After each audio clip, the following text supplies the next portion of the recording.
Hello everybody and welcome to the Celtic Unrestricted View podcast. My name is Ryan Clifford and joining me in this guest episode is Jason and JP.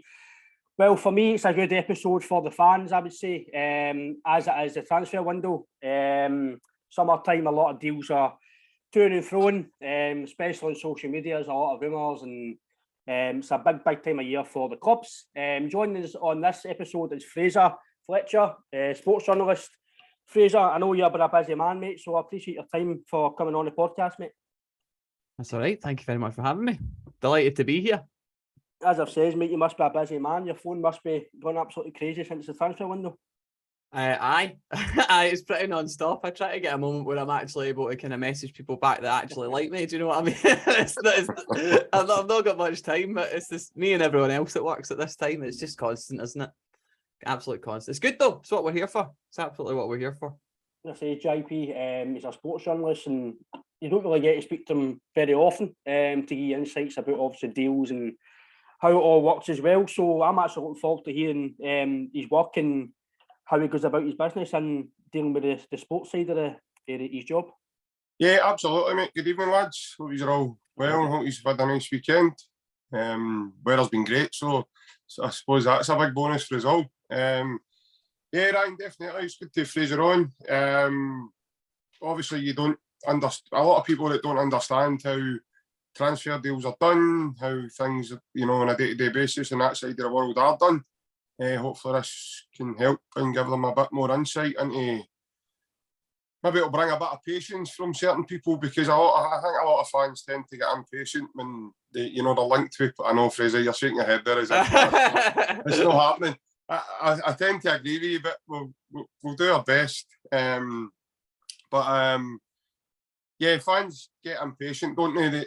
They tend to kind of start losing their ag a wee bit when Celtic might be linked to a player tomorrow. It might take a couple of weeks to get the deal done, and fans are like, "How does it take that long? Even if he's a free transfer, just say." But there is a lot of work goes into it, a lot of hard work. There's obviously several weeks and months before that to bring us to that point to actually signing a player. We already know bits and bobs about it, so obviously this is more for the fans that maybe don't know, what's happening, and hopefully Fraser can give us a bit more insight. So yeah, I'm looking forward to it myself, mate. Yeah, definitely, mate. I know Jason, obviously working in that industry, it must be hectic dealing with the transfers, and the fans, it's hectic because you're seeing, as JP says, you're seeing a deal maybe progressing. Why is it probably, i.e. the Jota deal, we'll obviously get into it. Why was it haggling? Why was it this? But fans think that because you're rumoured and it's agreed that it's going to be done. We all know through speak to other people in the industry and obviously getting Fraser's thoughts that it's not just about signing a player. There's a lot of formalities that go with deals, and it could be family, it could be medicals, it could be simple things that we don't know about. And this is why I think it's good for, because fans don't get a lot of insights about these stuff. So for me, it's quite a privilege to have Fraser on, Jason, because like I say, it's not something you hear every day. Is in that side of the spectrum. Good evening, lads. Hope you're all well. Had a good weekend. I think it's good for us. I think it'll be very good to get an understanding. I know that Fraser's got a very, very good understanding of the footballing world, and I think that when I spoke to him about the whole Jota thing, and it wasn't maybe going, because I was used to be one of those fans about, oh, why has it not happened? It should have happened when they were interested, and I could take a bit of comfort for it knowing that that these things take time. And as you say, Ryan, I think it's more than just phoning up and going to be wanting him. Can we sign him? There's so much more involved in it, especially in the day and age and today's modern world, because there's obviously signing on fees and whatever and all that. So it would be very, very good to ask. But there's also other parts of it that we'll find out as well about how he can deal with negativity on it as well. I think will be a good question to find out how we can deal with that sort of stuff. But I'm very privileged to have him on here as well, and I can't wait to get tore in, and we'll see where it goes. All right, Ryan, I'm just want to allude to the Jota thing. I think we all know the reason why we got to the bottom of it. We apparently signed a 4-year deal with Barhead Travel and decided to go jet set and all over the continent. So that's why it took time to get Jota deal done. But well, that's for another day, I suppose. But aye. But when you've got money, mate, you can go to Barhead Travel and book when you want, know what I mean? So, Yeah, that's it. but aye, Fraser, obviously you're a sport journalist, mate. When was that sort of thing in your mind? Obviously, as a young guy, it's being a footballer, but when did you start thinking about journalism and getting into the sports side of football? It's random because I'm a news journalist by trade, I guess you would say. I get sober, clean and sober actually in 2000 and when was that? 15. I need to look at my arm. It's on my arm for goodness sake. Try to remember it. 2015, so 7 years ago. But I just started making YouTube videos and stuff and talking to people, and then I was in news, so I've done actual news reports on news programs, like Reporting Scotland and all that about business and COVID and all these things and stuff. But every time I had a conversation in work, all I did was talk about football, a bit about you guys on the podcast. It's all I've ever done. Obviously, I know Jason, and it's all we ever talk about. And my bosses would say things to me like, "Have you ever considered working for sport?" And I was like, "Aye, maybe, no." And then eventually, it's just kind of fallen into place over the last 2 years. I've kind of been building a database of people I've been talking to, just about stories in the background, really, which has been really enjoyable. Not kind of front and centre. And then I had the privilege of presenting at the fan zone for the Euros on BBC, which was great. Started interviewing people, St John's manager, Callum Davison, just before they played Galatasaray at the start of last season. And, you start to get involved in it and then you get the buzz for it, don't you? And you realise why you love football again. And it's easy for me. It's easy for me to talk to people about football a day. That's it. I mean, if it's a job and you enjoy it, that's not a bad thing, right?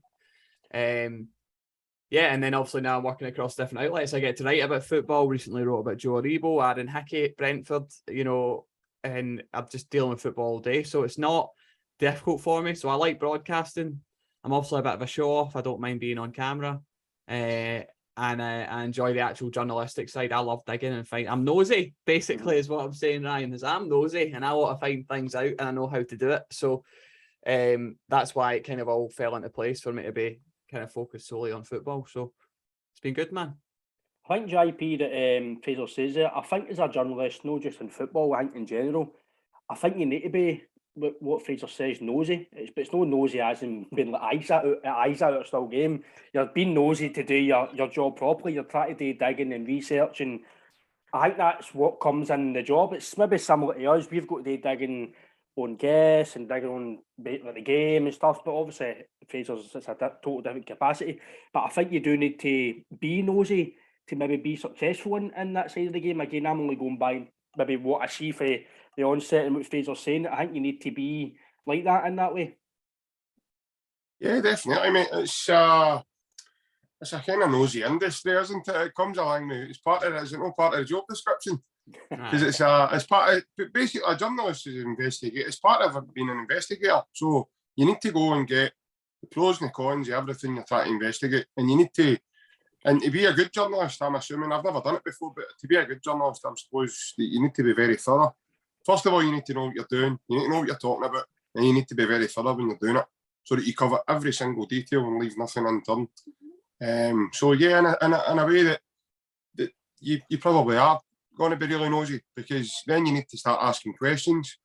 If it's people in power or people, whoever you're dealing with, famous people or people of a certain title, I'm a great believer in this world, Ryan. You don't ask, you don't get. What's the worst thing that can happen to you if you ask a question? You can either say no, yes, or walk away from you. You just move on to the next person, mate. I've had some interesting responses, I'll tell you that for nothing. But yeah, I'm assuming you have, Fraser, because it's an industry where some people love you, lots of people don't, and other people have got kind of mixed feelings about it, wondering whether you're going to go away and report just sheer nonsense about them, or potential lies, or potential just something, or maybe even the fact that if somebody's like, there has been known journalists before years past that have just written a story just with pure nonsense in it, just because the person they were trying to speak to didn't take the time to speak to them, and they've just kind of took half and went, "Oh, do you know what? I'm just going to say this about you anyway, so it doesn't matter," just to get the attention that they were actually looking for initially.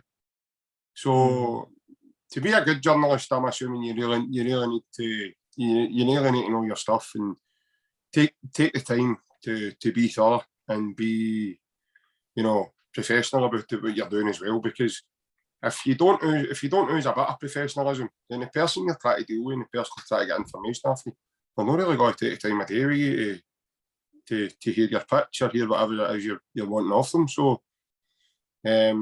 So, aye, you need to be really nosy, and that's probably a massive part of the trade. I'm assuming. I think it's funny you said eyes at a still game. I think probably a lot of the football clubs see me like eyes at a still game.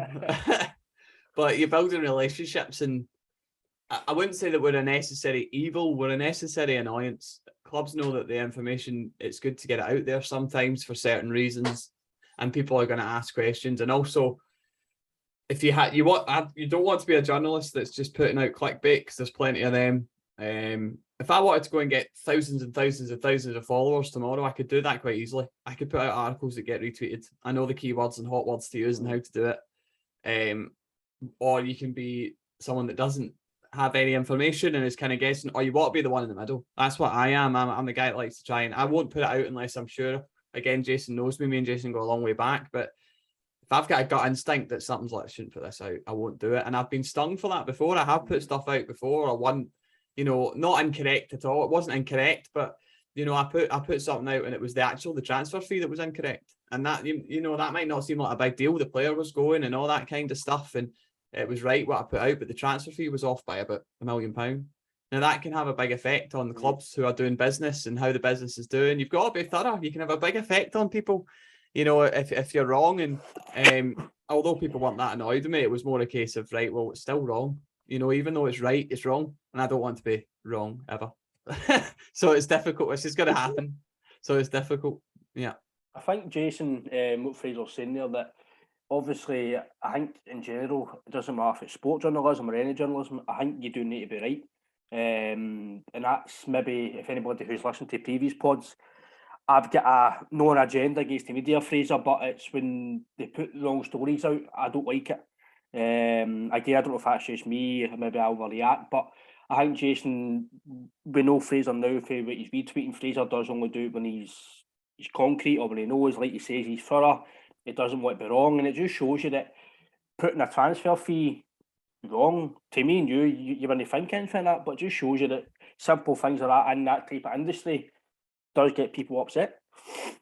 Mm-hmm.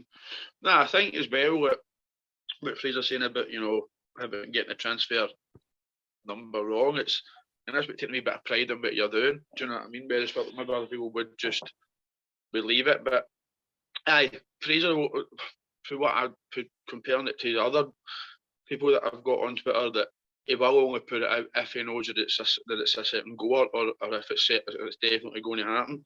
Which I think that speaks volumes for the industry that he's in, because I think it puts a bit of faith back into it, for me anyway.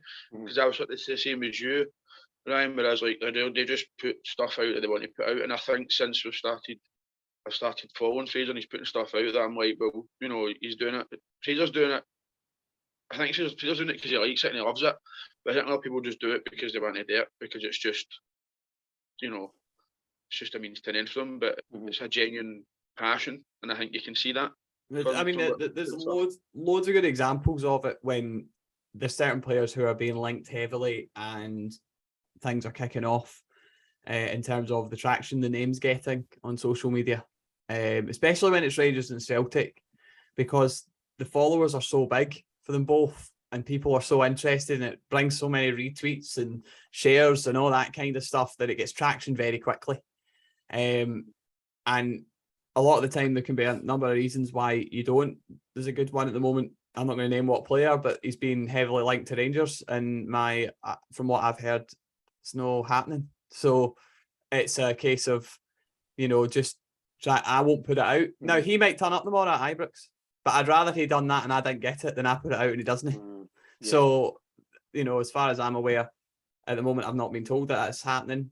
And that's it. It's like, Jordan Larsson, which I'm sure we'll talk about a bit later. Some people are saying there's a contract offer on the table. Some people are saying that there is not a contract offer on the table and there never was. Whereas my information is Celtic have spoken to the team around Jordan. They're interested in him. They've discussed him, but there's not an offer there. And I'm not going to go further than that, because that's as far as I know. They've spoke about him. And some people might consider that an offer. That's not an offer. It's not an offer. I think there's Cheers, a mate. big, The Waynes are cheers, mate. The Waynes are good. Sorry. We thought another Larsson was coming to sing for sale. but I think there's a big difference between an offer and speaking. It's totally, if some people who don't know the ins and outs of transfers and football, some people just watch the games, and if a guy signs, he signs. I think some people know more than others, and I think it's maybe something fans need to look into a bit more, Fraser, because like you say, there's a big difference between putting an offer in and interest and talking. It's totally night and day. An interest could be, I like him, I might speak to him, but an offer's actually going to scout him, speak to him, put into the club. It's totally, you know yourself, it's night and day how these things work. But obviously the big thing that was rumoured during the summer was the Jota deal, Fraser. We all had a big inkling that was happening, but some fans were getting really really pernickety on Twitter. They were getting very anxious, and is it happening? Why is it not getting done? And this and that. And we all know that there's a lot more things in football that just because he's no signed doesn't mean that it's not going to happen. These things take time, and you know yourself working in this industry that things don't just happen overnight. It can be a process, and like Big Ange always says, you need to trust the process. And I think with transfers, you need to trust the process of what club you're dealing with, because that is the way transfers work. I think the Jota one's interesting because people, I think, presumed or got to the point where, and it was at one point, I think, genuinely an idea to have a double announcement of Carter Vickers and Jota at the same time. But it didn't transpire as that, and there's a number of reasons for that. One, Carter Vickers was being very, very hardly chased by Fulham, and they were really interested in him, and Celtic wanted the player. They had to move fast. And that can change a deal massively when someone else comes in. When there's another shark in the tank, you know, they swim a bit faster. And that's what happened with Carter Vickers. Carter Vickers wanted Celtic, but when the Premier League money's coming in the door, you've got to move to get him. So that's why that deal was done so much faster. Jota was always going to be that way. Jota's one and probably going to be one of, if not the biggest deal of the summer, I think, in Scotland would be Jota. In terms of finances, that might change, but he was always the big name, wasn't he, to come in the door. He's the entertainer at the club. He's the one that he's got the skills, he's got the assists, he gets a goal. So he's got that kind of market around him. I was heavily relaxed about Jota. I was never was a question in my mind of where he was going. I know people were saying that it's not happening, that's it. He's no coming, and it takes a lot of time. There were so many things with Jota. Firstly, the huge outlay is the Celtic Football Club, but Rangers and Celtic and any club in Scotland, but mostly those two who are the two dominant sides, they don't really spend that money very often. So it takes a lot of, they need to make sure they can firstly structure it correctly, and off the back of spending 6 million on Carter Vickers, which can raise to 10 potentially with add-ons. There was also contractual stuff which can take its time. Jota was on holiday. People forget that. It's like Christian Eriksen at Man United. Christian Eriksen's agreed a 3-year deal at Man United. And they're like, well, where is he? Well, he's on holiday. The guy has had a year. I don't know if you remember what happened to Christian Eriksen, but he deserves a wee break. So there was that aspect to it. There was also lawyers. There's things like the branding rights around a player. A player wears a certain type of boots, and then the shirt might be sponsored by somebody else. A really good example of that is go look at the PSG kit release imagery. Lionel Messi's an Adidas athlete, and they have got Nike on their stuff. Lionel Messi's pictures are all from the shoulders up.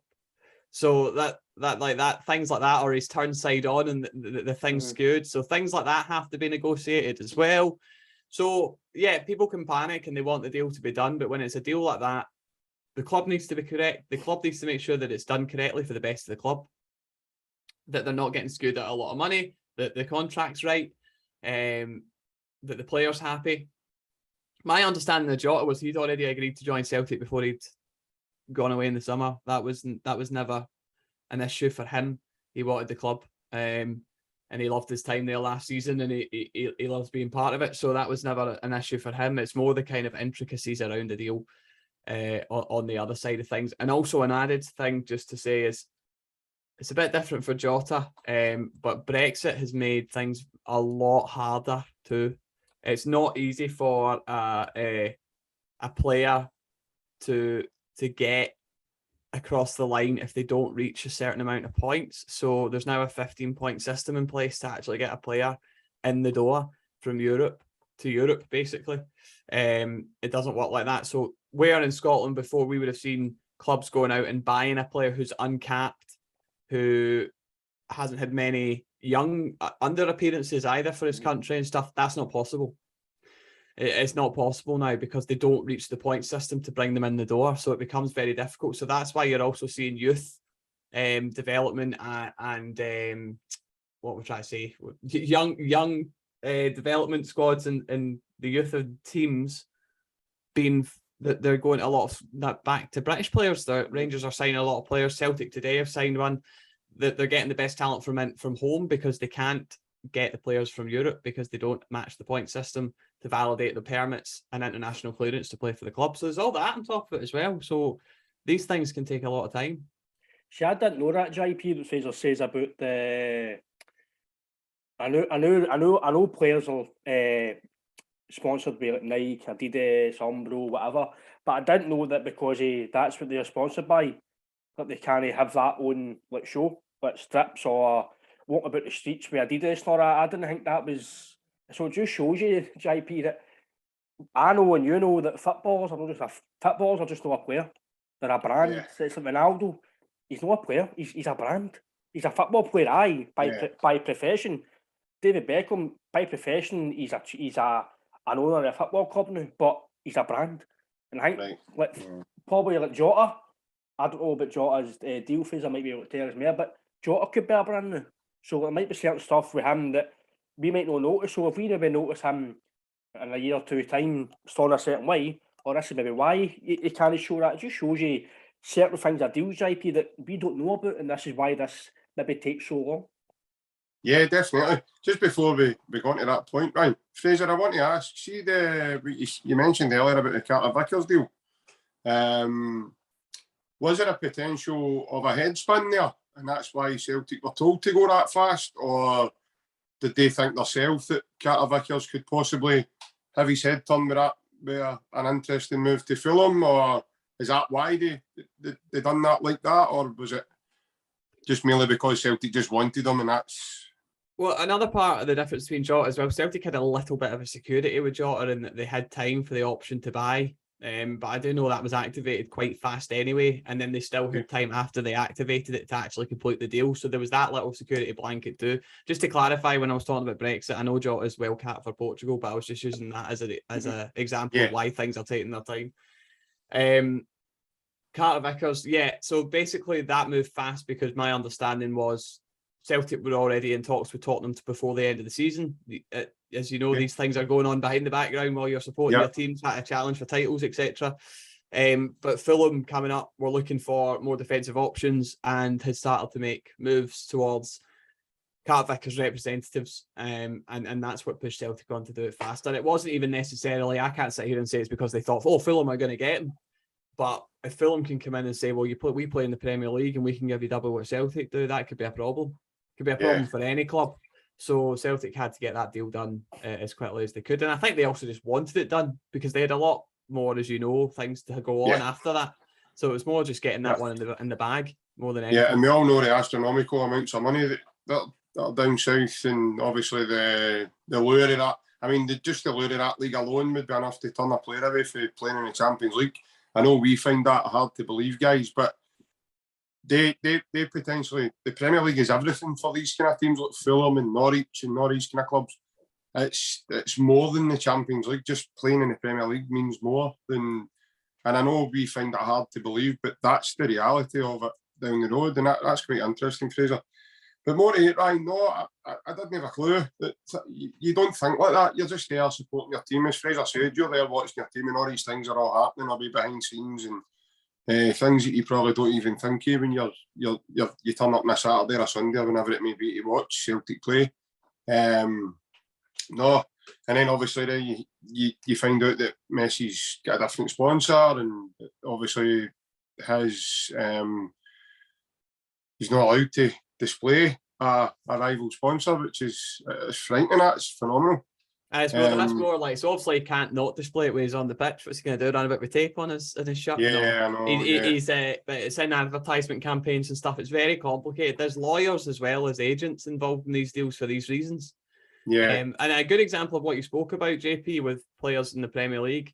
Look at Joe Aribo played in a team that was in a European final last year, and he's now going to go to Southampton, where, you know, no disrespect to Southampton, but what are they going to do? Mid-table next season in the Premier League? You know, it's not the same pressure. He's not going to be, if Southampton draw a game, it's not that kind of goldfish that you've got here in Glasgow, where it's a draw's a disaster. And, you know, he's not going to be playing European football unless Southampton have a stormer for a wee while, perhaps. So that was a move that he wanted and he got because of that reason. And just because at the end of the day, listen, if we're all offered jobs for more money, we're probably going to take them.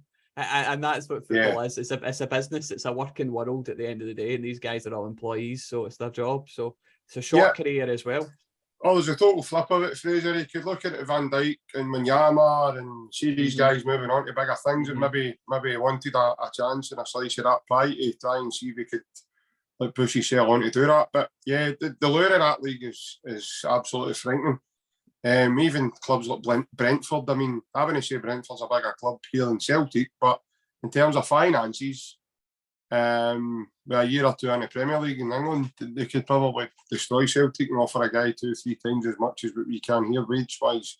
Well, they just got Aaron Hickey for £18 million from Bologna. There you go. So. There you go. And Aaron Hickey probably was only dreaming about that money when he was playing for Hearts not a long time ago. So it just shows you, obviously, where a couple of you need a wee bit of luck on your side as well for a transfer move. It's not just about you going and putting a bit of hard work in as well.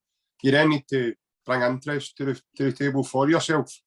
So, I mean, anybody could just go and see a player and say, right, I want him. But there's certain types of managers play different systems, and they need to fit that system. And obviously, you need to then bring the interest to yourself. So, working hard and doing all the right things on and off the pitch is what helps you to get these kind of moves.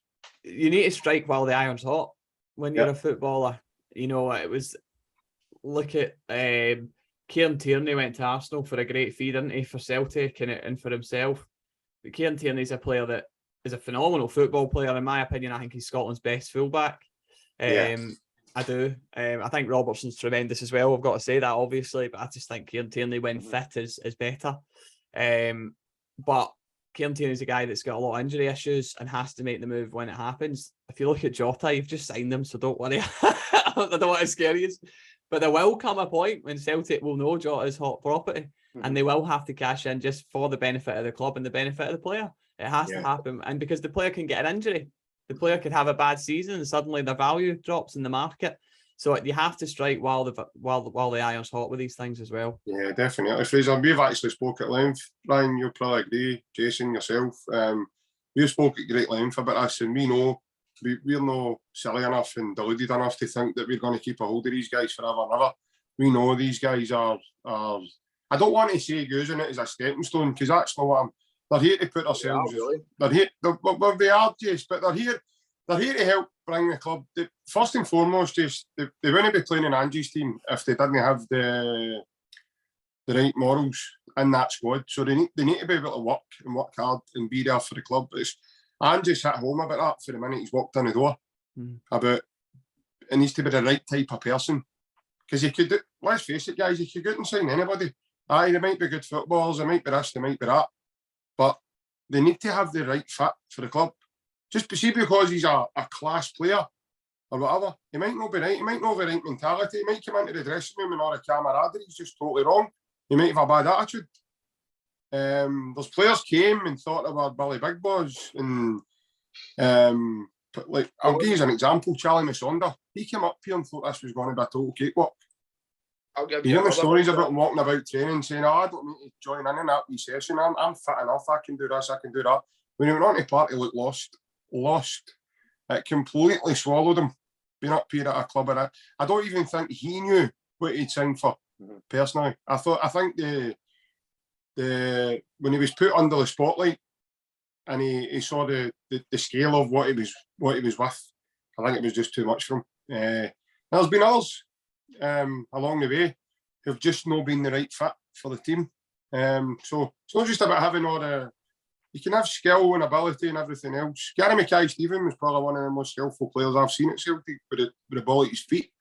But he wasn't right for the club. He wasn't able to develop in a way that Brendan Rodgers wanted him to do, and he kind of stayed static, and that's why him and Stuart Armstrong were then separated at clubs, because Stuart was able to take his game to another level and Gary was left wanting. So it's not just about signing players, they need to be the right fit and the right sort of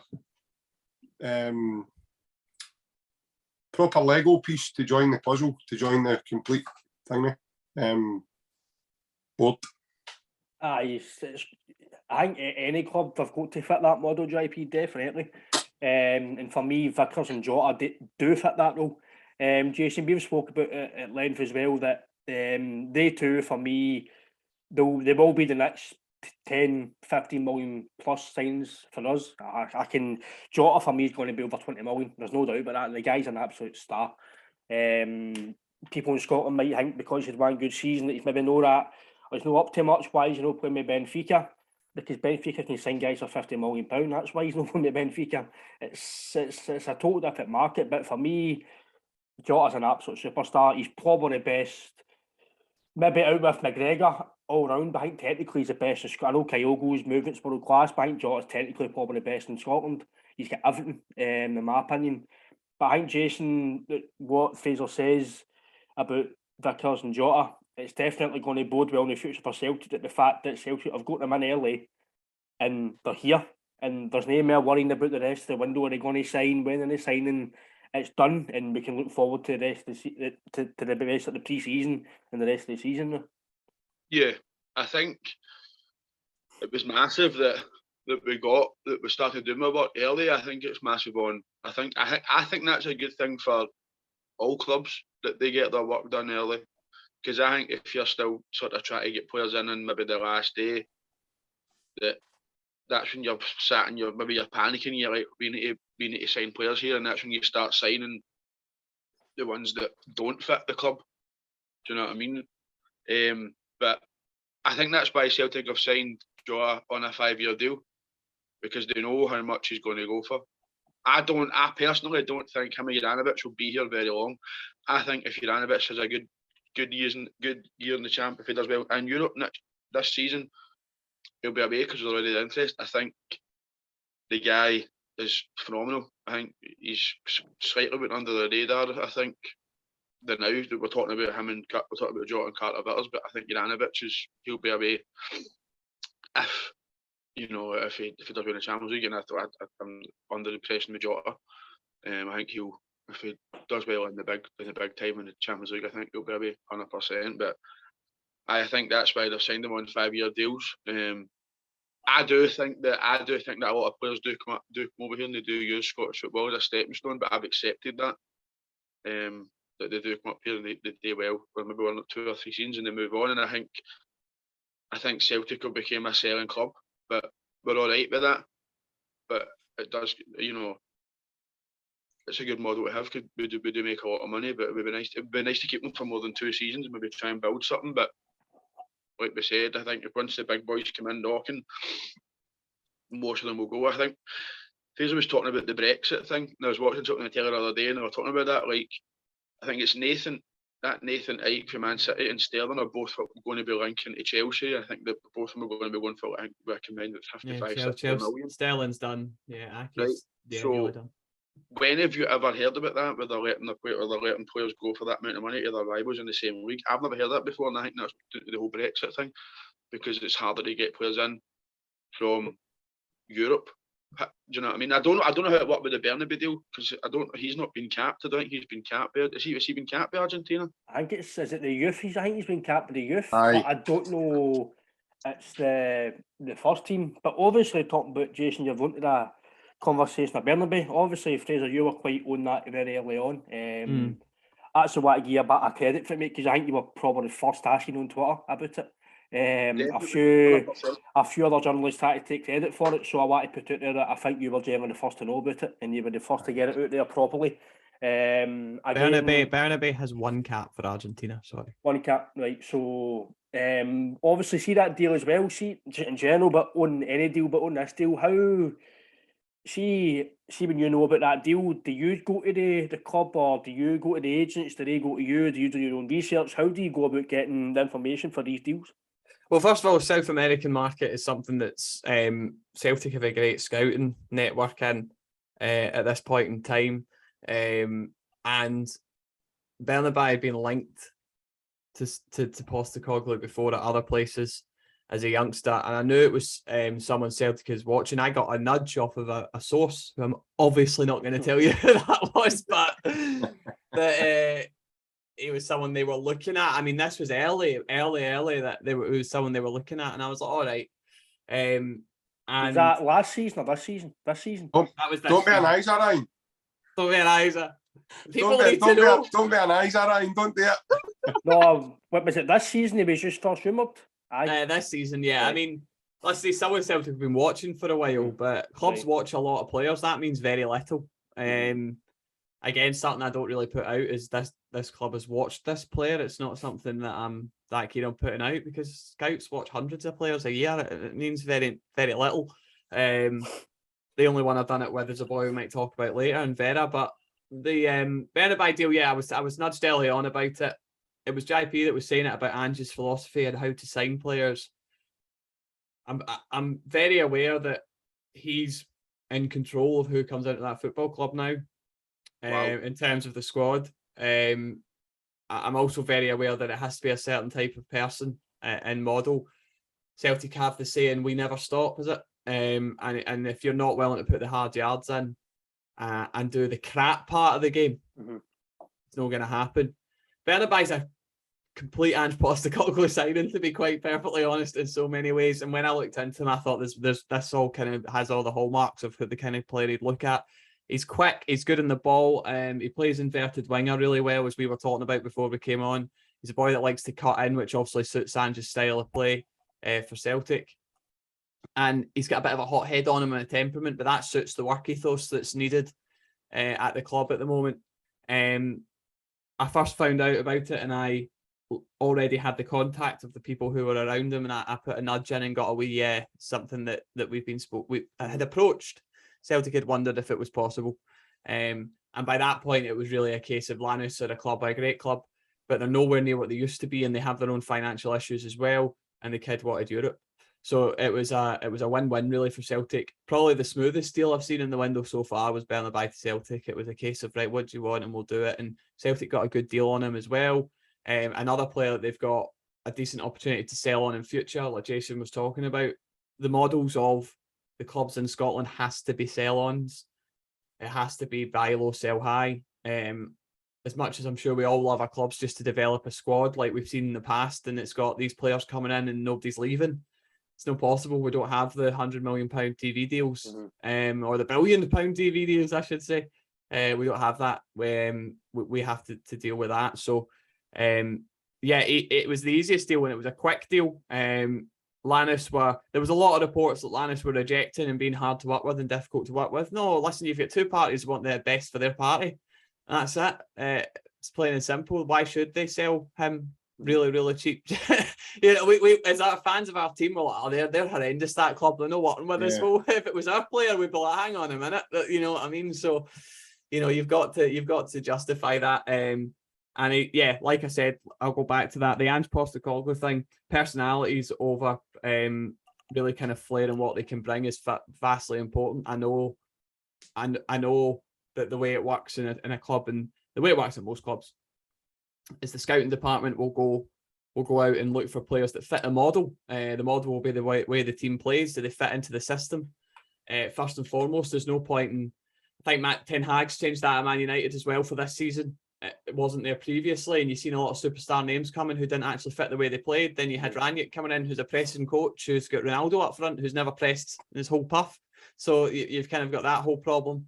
The scouts will find players that suit that model. They'll bring them to the director of football or the person in charge of running that department.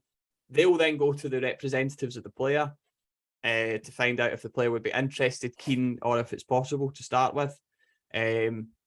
A really good example of that, again, Man United. Frankie de Jong doesn't want Man United. I'm telling you now, Man United would not be at that table if Frankie de Jong did not want to come to Man United. They would have sussed that out a long time ago. So there's that part, and then from there they'll go to the club officially. and they already know what the player want. The players agreed verbally before the clubs. This kind of old school idea that clubs deal and then they get to deal with the player is nonsense. The players already agreed through agents and intermediaries and reps what he would like. And if Celtic, for example, in this instance, think, right, we can afford that and that's doable for us, they'll then move on to the actual negotiations with the club. They'll have an idea of the fee anyway, because each player's got a market value through scouting, and then they'll go from there. So it was a pretty simple deal. Someone that Postecoglou had watched and liked. I know there was a lot of links to Schalke left back and Iranian left back and things like that. But I think I'd said to early on to Jason, I don't know if I said to yourselves, Bernabei was up there for a long time. He wasn't. It's funny, you kind of think that you hear it a lot, or he's fourth choice or he's fifth choice or all that kind of stuff. You've got a lot of similar players that fit a model, and it's what's the best deal for the club you can get financially, for the best deal for the player and the player. It might not be the player that everyone knows the name of most, but it might be the one that gives you the best deal in the long run for the club. So that was where Bernabei sits in. He's got a lot of potential, very raw. Like I said, a bit of a hot head on him, so it'll be interesting to see how he handles the high pressure occasions. But he's in there with some experienced professionals, so I'm sure he'll help him out. No end. So it was a really good deal to watch happen, because it was a great one just to see it go through. And his people around him were really helpful in giving the correct information as well, which is always helpful too. I think JP, by what Fraser's saying, we've maybe landed lucky by the fact that the club he signed from has got a small issue with finances. Maybe if they didn't, you might not get him. I'm sure it was 3.75 million, Fraser. Yeah. For me, that's cheap for a guy who's already had one cap for Argentina. Similar to the deal with Journalist, how we got him for less than 3 million was unbelievable. I say to everybody on the chat before he signed, it says this guy's a belter. How we get him so cheap? There must be a catch. I mean, call an exclusive if you want in the podcast, but for me, there's a huge possibility Journalist leaves in January. Huge. So yeah, that wouldn't surprise me, but it wouldn't surprise me. I've just said it. I think it depends on where Celtic are in the Champions League. I think if Celtic are in the Champions League after Christmas, he'll be a Celtic player. If they're not in the Champions League after Christmas, Journalist could see an opportunity to go to a club in the Champions League after Christmas. But a lot of clubs don't like doing business in January for simple reason is it's not much time to sell and replace a player, so therefore they end up kind of getting the raw end of the deal a lot of the time. I just think if somebody comes in with a substantial amount, we've spoken about it. If they come in with a substantial amount of money, the club Celtic will not say no, because they'll just be like, well, that's we signed them for 2.5 million. If we're getting offered 30, they've made 28 million pounds. You can't all that back. That's what me and JP. I actually spoke to JP about it last week personally, Jason. That people need to realise just we want players to stay here. Money can turn heads, and we think, why would you go to Brentford or why would you go to West Ham? But see, Journalist, I don't know what he's getting at Celtic. Just say it's 15 grand a week, right? Just for talking's sake, right? He can get at least 45, 60 grand a week at West Ham, and West Ham aren't even challenging for the league. So he's going to look, I might play European football for a season or two. If I go to West Ham, do well, I might go to Arsenal, I might go to Man City, I might go somewhere else. Like you say, football players, for me these days, there's always a stepping stone. Like Jota, he'll come to Celtic, but he knows if he does well, he's gone somewhere else. That's just the way football works. It's not like when I'm younger, all I wanted to do was play with Celtic, didn't care about anybody else, I play for fuck all. But that's not the mentality of players now. It's they come in, work hard, do well, and hopefully move on. Fans that realise Celtic, that is a model now. Celtic are not giving guys 5-year deals, 4-year deals for no reason. They're doing it because they're going to sell on value. And I think JP, on Journalist, I think if he does well between the now to January and to the summer, it's only inevitable that a club comes in from. It's just going to happen. There's interest in a lot of players. Like Fraser says, a big difference between an offer and interest. Interest is just murmurs and speculation and maybe making an approach. But an offer's totally different. But on Bernabei, I think we've landed lucky with the price, and maybe similar to Journalist. I think Journalist took maybe 3 or 4 games to roughly get on his pomp. We spoke to Seba. He says it might take time, Bernabei, but I think he's going to be a belter just by what you've heard and what we've briefly seen them in pre-season. He's made a few mistakes, but I don't mind players make mistakes if they're trying things. It's a big difference between making mistakes if you're not good enough, and excuse my French, if you're shite, if you're pony. It's a big difference between trying things and trying to make a difference than losing the ball or just kick the ball at the park. It's a big difference. Oh, definitely, mate. And obviously that was quite interesting what Fraser was saying there in terms of Journalist. I'm telling you now, lads, and I'll say it here. We will be one lucky club if you still got him before this transfer window shuts. I've said it to my dad, I've said it to a couple of my pals. It's a long, long time between now and the end of August. So, and I've always said, money talks. Now, I'm not naive enough and deluded enough to think, it doesn't matter, we're in the Champions League, we'll do this, we'll do that, we'll do this. See if a club come in and offer 25 million quid for him tomorrow morning, and then offer him about between 65 and 80 grand a week. That's that. He's away. Doesn't matter what, there's nothing we can do. Nothing at all. Because our hands will be tied. I don't know the way it works in terms of budgets, etc. for Celtic, but I'm having a hard guess here that in terms of what Ange Postecoglou has got left to work with,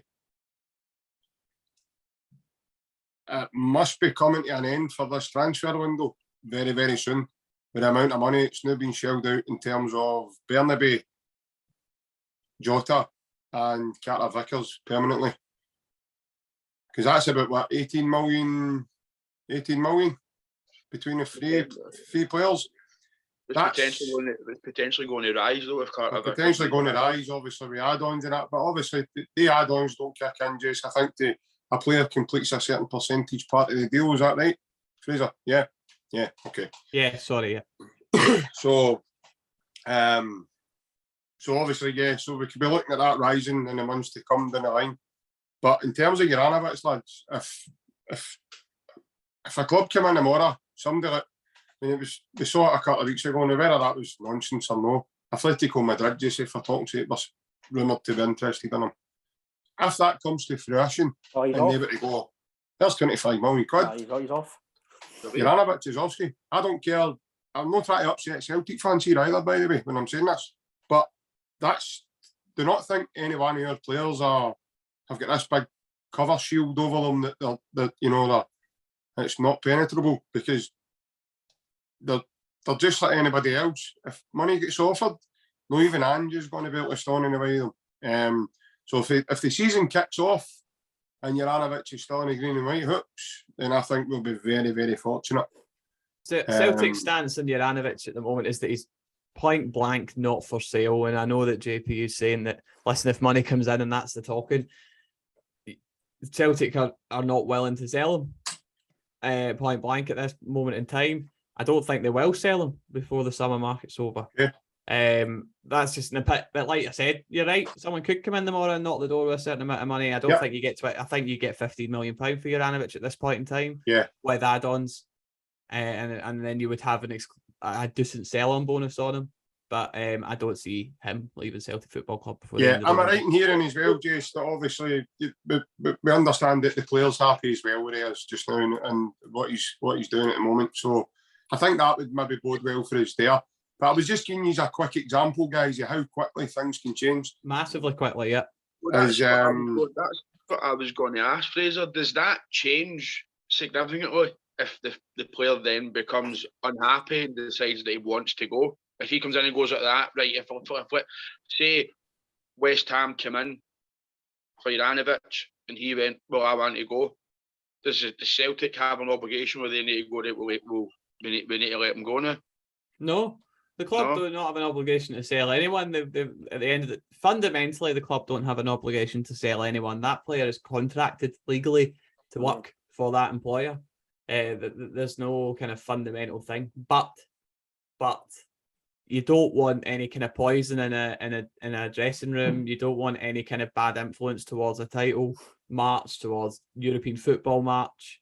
at any club, never mind just Celtic or anyone else. So it makes it more difficult. And if there's an option for a player to leave, that option will be being pursued by those who believe it could benefit the player. So yeah, it makes it far more difficult for sure for the club. But in terms of Juaraovic at the moment, that's a no. But you're right, Jason. If a player knocks on the manager's door and said, "Listen, I want to leave. I'm not happy," it's certainly better for the club to try and get as much money as possible for him and move him on and replace him rather than keep him in a bad mood. Because at the end of the day, the club can sign as many players as they want. Let's focus on the Rangers and Celtic because that's the title challenge this year. Really, it's always them two. If Rangers and Celtic can sign as many good players as they want, but if they're unhappy and they don't perform and nothing's brought home at the end of the season, it means absolutely nothing. So that's got to be the focus of the clubs fundamentally.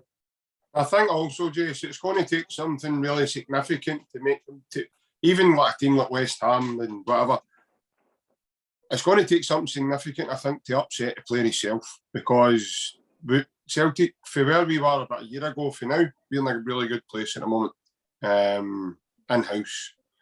I know there's been some background changes. We've got a new coach in Harry Kewell, and there's been changes there as well. But I think Ange's got a very good dressing room set up, and he's brought a great culture about the squad. You can see it, mate. You can see it in the training videos. You can see it when they're on the pitch together.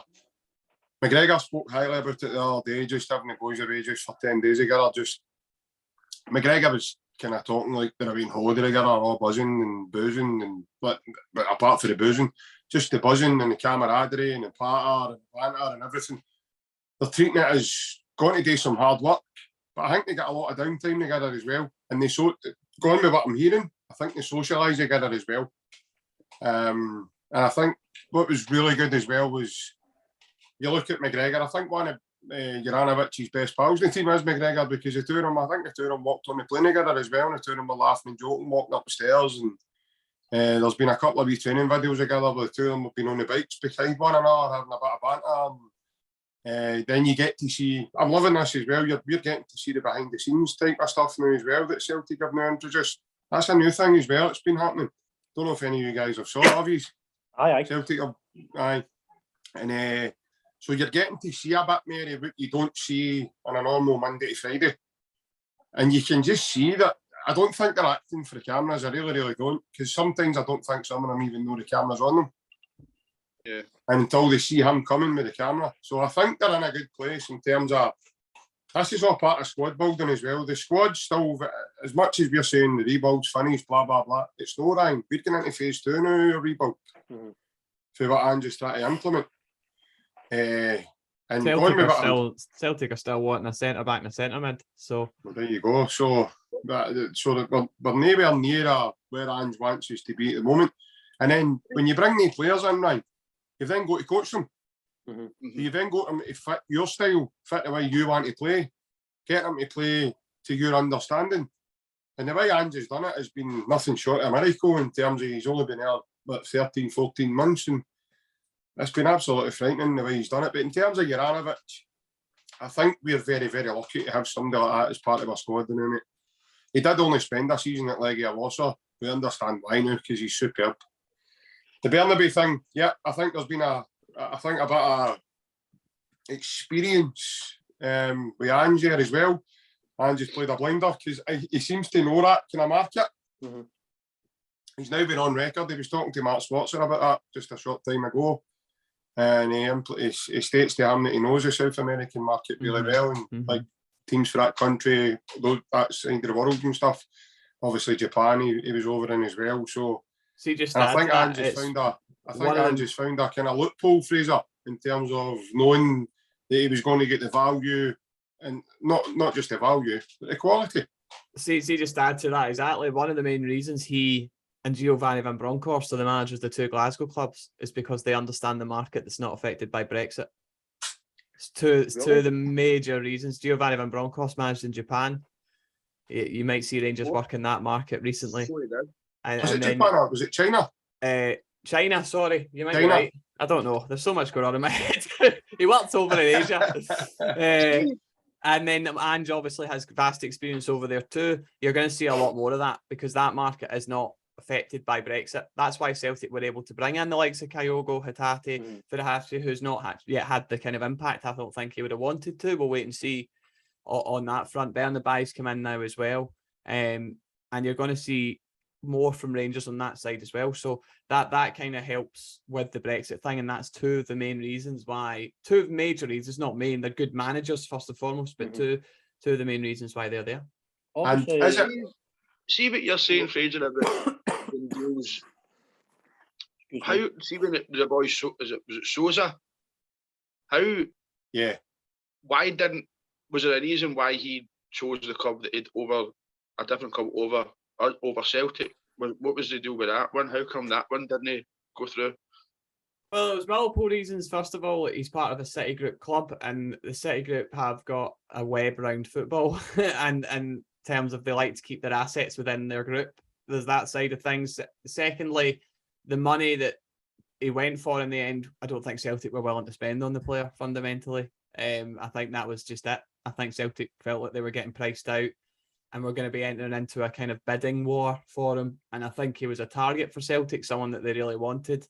But I think with his case, I think I've got 1 or 2 posts on him and that's it. I think with his case, it was a name that journalists got hold of and knew. And like I was speaking about earlier, it got traction. So it got this kind of number one target feel when I just think he was one of a lot of Celtic's potential targets. And Celtic weren't willing to pay the money that he ended up going for. I think Celtic also would prefer a loan with option to buy rather than a straight up transfer, from what I understand. And it wasn't anyway. So it didn't happen, but yeah.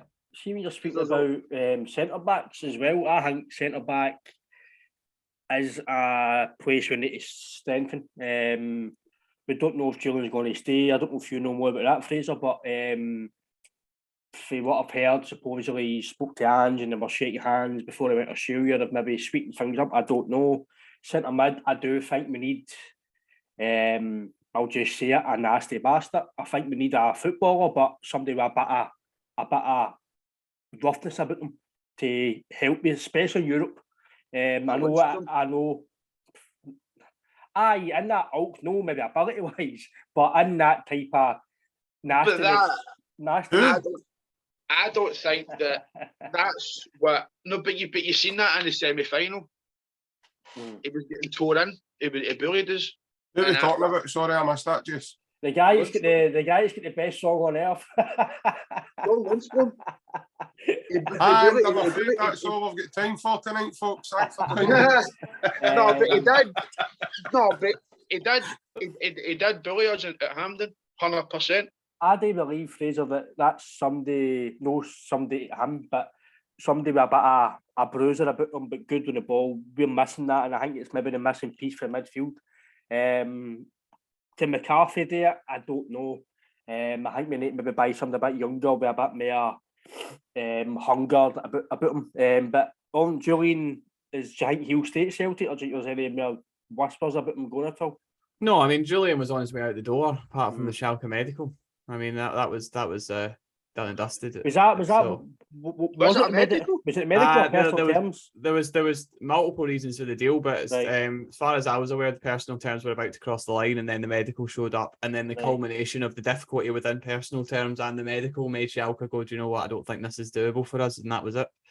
So there was 2 reasons there. He is one Celtic want to get off the books, absolutely. You don't leave a club for a medical and personal talks if the club aren't willing to let you go. So Julian is someone they're trying to get off the books, as far as I'm aware. It can be difficult to release someone like Julian from a contract who's having injury difficulties and that kind of thing. It can be hard work, but I mean, that's another part of the transfer market we're not talking about here. We always talk about incomings, but getting players out the door is just as difficult as getting them in. It's really, really hard. And Celtic, centre midfielder, I think I understand what you're saying, like kind of the old-fashioned bruiser in the middle of the park who's going to, stick a foot in, maybe like a Lennon or a whatever in the middle of the park. I don't think that's what Celtic will bring in. I think they'll bring in more of an all-rounder cultured midfielder who can replace. I mean, you've lost Rogic, and that you need someone in there who could, and Beaton, who can do that. And I think McGregor is a good technical player, but McGregor's your hard worker in that midfield. He's the one that's covering everyone else's back, isn't he, really, there? And then centre-backs, you want a left-footed, left-sided centre-back, most predominantly. That's been well known now for quite a while. It's one that Celtic are chasing. Ben Davies is a really interesting name, 26-year-old player that plays for Liverpool. He's been on loan at Sheffield United in recent years, Preston. £4 million he would cost, and he's available. He's been left out of the pre-season tour, so I know that's a possibility for Celtic. But he's not someone that's played in Premier League. He's been playing in the Championship and things like that, but doesn't necessarily make him a bad defender, right? So that's kind of where you're looking at this point in time. That's kind of what you're left to do with. And I think it's a left-sided defender, Fraser. Left-sided centre-back, yeah. But surely they would only bring him in. They would only bring him in if Julian, on the premises that Julian goes. Well, that's the problem I'm talking about. Yeah, I mean, clubs have to watch financial fair play, wage bills, all these things that can make it so difficult. That's why you can't just go out and buy everybody, or set. You have to balance things. And you're talking about clubs project now. You're talking about projections. So Celtic don't work, or any football club for that matter, don't work on the basis of what they done last season. They work on the basis of where they think they're going to be next season. So, for example, your rivals across the water, sorry to talk about them, but people have spoken about Rangers should be spending far more money because they went and had this Europa League run and it brought in good money, and they've sold Patterson for 14 million and that kind of stuff. But Rangers need to look ahead. Rangers need to look into next season. Where are we going to be next season? And what they're not doing, like the previous board there did, was look and go, we'll just put it all in now, because that doesn't work out well for any club at all. Which is what we've seen happen with the likes of Sunderland. We've seen it happen with the likes of Leeds. We've seen it with obviously Rangers here. So Derby County, another one that were poorly managed like that. So it's all about projections and balancing things out properly. Like any business, you've got to run it correctly.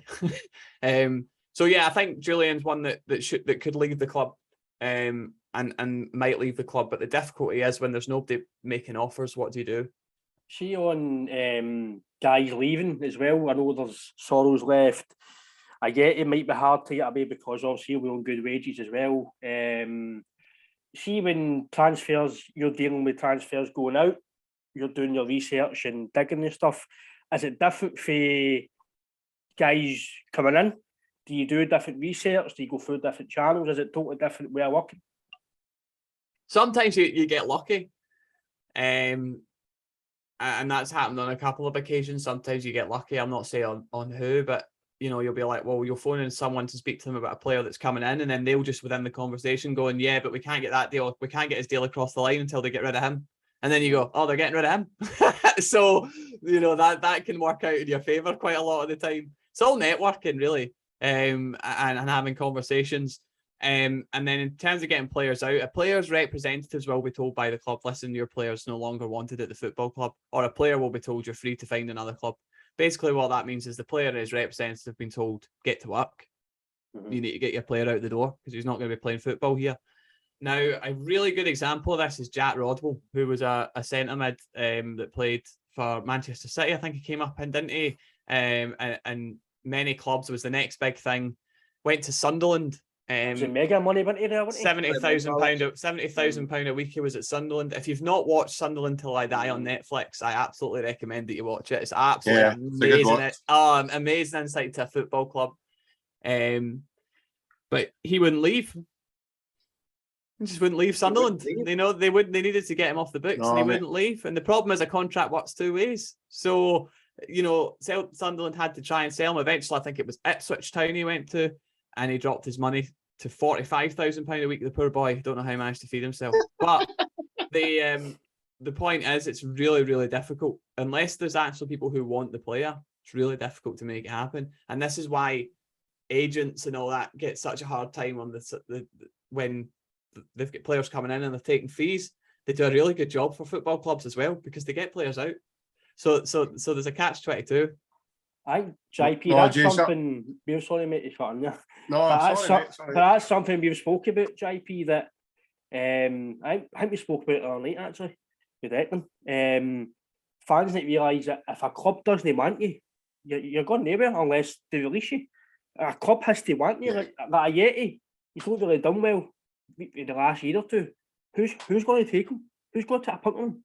Sorrow he's away on loan. Somebody will, but that's what I think. But JP, we spoke about it. Fans need to realise, see if a club doesn't want you, it's very hard to get you out, because especially if you're on good wages, Celtic, especially with Julian or a Yeti, they can't just go, do you know what, we'll pay the rest of contract. That's maybe nearly £4 million between their two wages. Celtic can't do that. I know we've got some money through the Champions League or win the league, season books, whatever, but you can't just go and full £4 million for the sake of it. That's a player. Do you know what I mean? No, absolutely, mate. And Celtic, teams like Celtic that don't want to be wasting that amount of money when it can be used for resources in terms of youth development and everything else. So there's other uses that money could then be fast-tracked down to. And I know Ange's been pretty big speaking about that as well. Obviously, once he gets his main house sorted, then it'll be a case of it was quite interesting earlier as well, with Fraser mentions that he's in control of everything. You can actually see that, to be fair. Let's face it, he's the first manager in a long time that's actually looked quite assured, and he's been given the keys to the cabinet, I'm afraid, and he's been just said, right, it's your bond, we'll all do what you want to do. He mentions it himself as well, I'm on a certain type of bus, and if you're not going to be on that bus with me, you'll be getting off and you'll be getting another bus to go somewhere else, because that's not going to work for me. So, no, you don't want to be wasting money in terms of stuff like that. It's quite interesting with Julian as well, because 10 days ago there was a guy there just read it, as Fraser said, he was potentially doing a medical for another team in a different country. So it's got a bit of a feel, although we'll remain to see. Obviously he might still go, but we'll remain to see what's going to happen. It's got a bit of the Joseph Simunovic feel, because Jozo nearly signed for Torino when Brendan Rodgers was in early doors. And he was able to turn his career around at Celtic. He became a mainstay along with Dedrick Boyata in the heart of Brendan's defence. So it'll be interesting to see what happens with Chris Julian, because that's probably one I can think of off the top of my head that probably goes against the argument of, if you are doing a medical at another team, Fraser, then the chances are as the club don't want you. But then he's come back and obviously he's defied all the odds and maybe managed to prove himself to the manager. So is there a potential chance of your knowledge of that happening? Or is the door plainly shut on Julian then? Is it not, you're leaving and that's it? I think it's difficult for him. Okay. Especially if Celtic manage to get another centre-back in the door, he's going to be 4th, 5th in the pecking order. Okay. I mean, you know your team better than me, right? But and how they set up, but you've got Carter Vickers there, who's straight in the team every week. You've got Starfelt there as well. Who else plays at centre back for Celtic at the moment? You've got that big boy Lowell. He's just come in. He's actually just come into the fore now. That's someone in my head. Welsh. Sorry, that's what I was thinking of, Welsh. And then obviously, if you get another centre back, where's Julian sitting in that? Probably 5th choice. But like you said, I mean, Julian could come in. You could have injuries. Julian comes in. Maybe it's a semi-final, something like that. We spoke about Aaron Hickey earlier. People forget Aaron Hickey came in for 2 games at the end of the season. In 2018, 2019, 2 games at the end of the season, and was so good that he started the cup final against Celtic that year. And the player of the year, James Forrest, was against him on the right wing and had a quiet game. You know, Hearts fans were saying Aaron Hickey had him in his back pocket. Celtic fans were saying, no, he just had a quiet game. I'll let you be the judge of that. But to be fair, James Forrest has been quiet for a few years. But, you know, that's the point. One game can change a lot of things. And I think as well, that's where the Malik Thiaw rumours came out as well, who's a young centre-back at Schalke. My understanding is he's absolutely not coming to Scotland. That was my understanding. I was going to ask that, was that just paper talk? I think we all put 2 and 2 together and came up with 98. The people Malik Shaw is wanted. Thiaw is wanted by Liverpool, AC Milan. You know, he's been touted for huge clubs. Not that Celtic aren't, but he's been touted for proper elite Champions League teams. And as far as his people told me, it was an absolute no-go that he was coming to Scotland. I think what I notice when it's this time of the year is that Celtic and Rangers get linked with everybody. Every single player is signing for Celtic or Rangers. And it's just really what you choose to believe. But I think people just do throw names. Is that something you get often, Fraser? Do you get names thrown at you all the time and you need to do a bit of digging to make sure it is an actual link, it is an actual, it's not just a made up nonsense paper talk or somebody giving you fake information? Do you need to look at everything before you do it? Because I'm sure Williams spoke to us about it. It was a player, I think it was Ryan Christie. He says there was nobody was talking to him, like there was no rumours about him going anywhere. But somebody phoned him up. Was it Ryan Christie? It was a player anyway. And he says to John Hughes, it was a journalist, said to John Hughes, an agent must have said to the journalist, ask him, is he going anywhere? Has there been any interest? And I'm sure the journalist asked John Hughes, heard there's rumours about, just say it was Ryan Christie, I can't remember if it was, but there's rumours about Ryan. And he went, aye, there will be rumours, he's a good player, he's done well. And he says that just sparked Celtic interested and all these players interested. Is that the same when it comes to players and the papers? Is that just paper talk, or do you need to find out when it is proper information? No, I mean, sorry, Jason, on you go.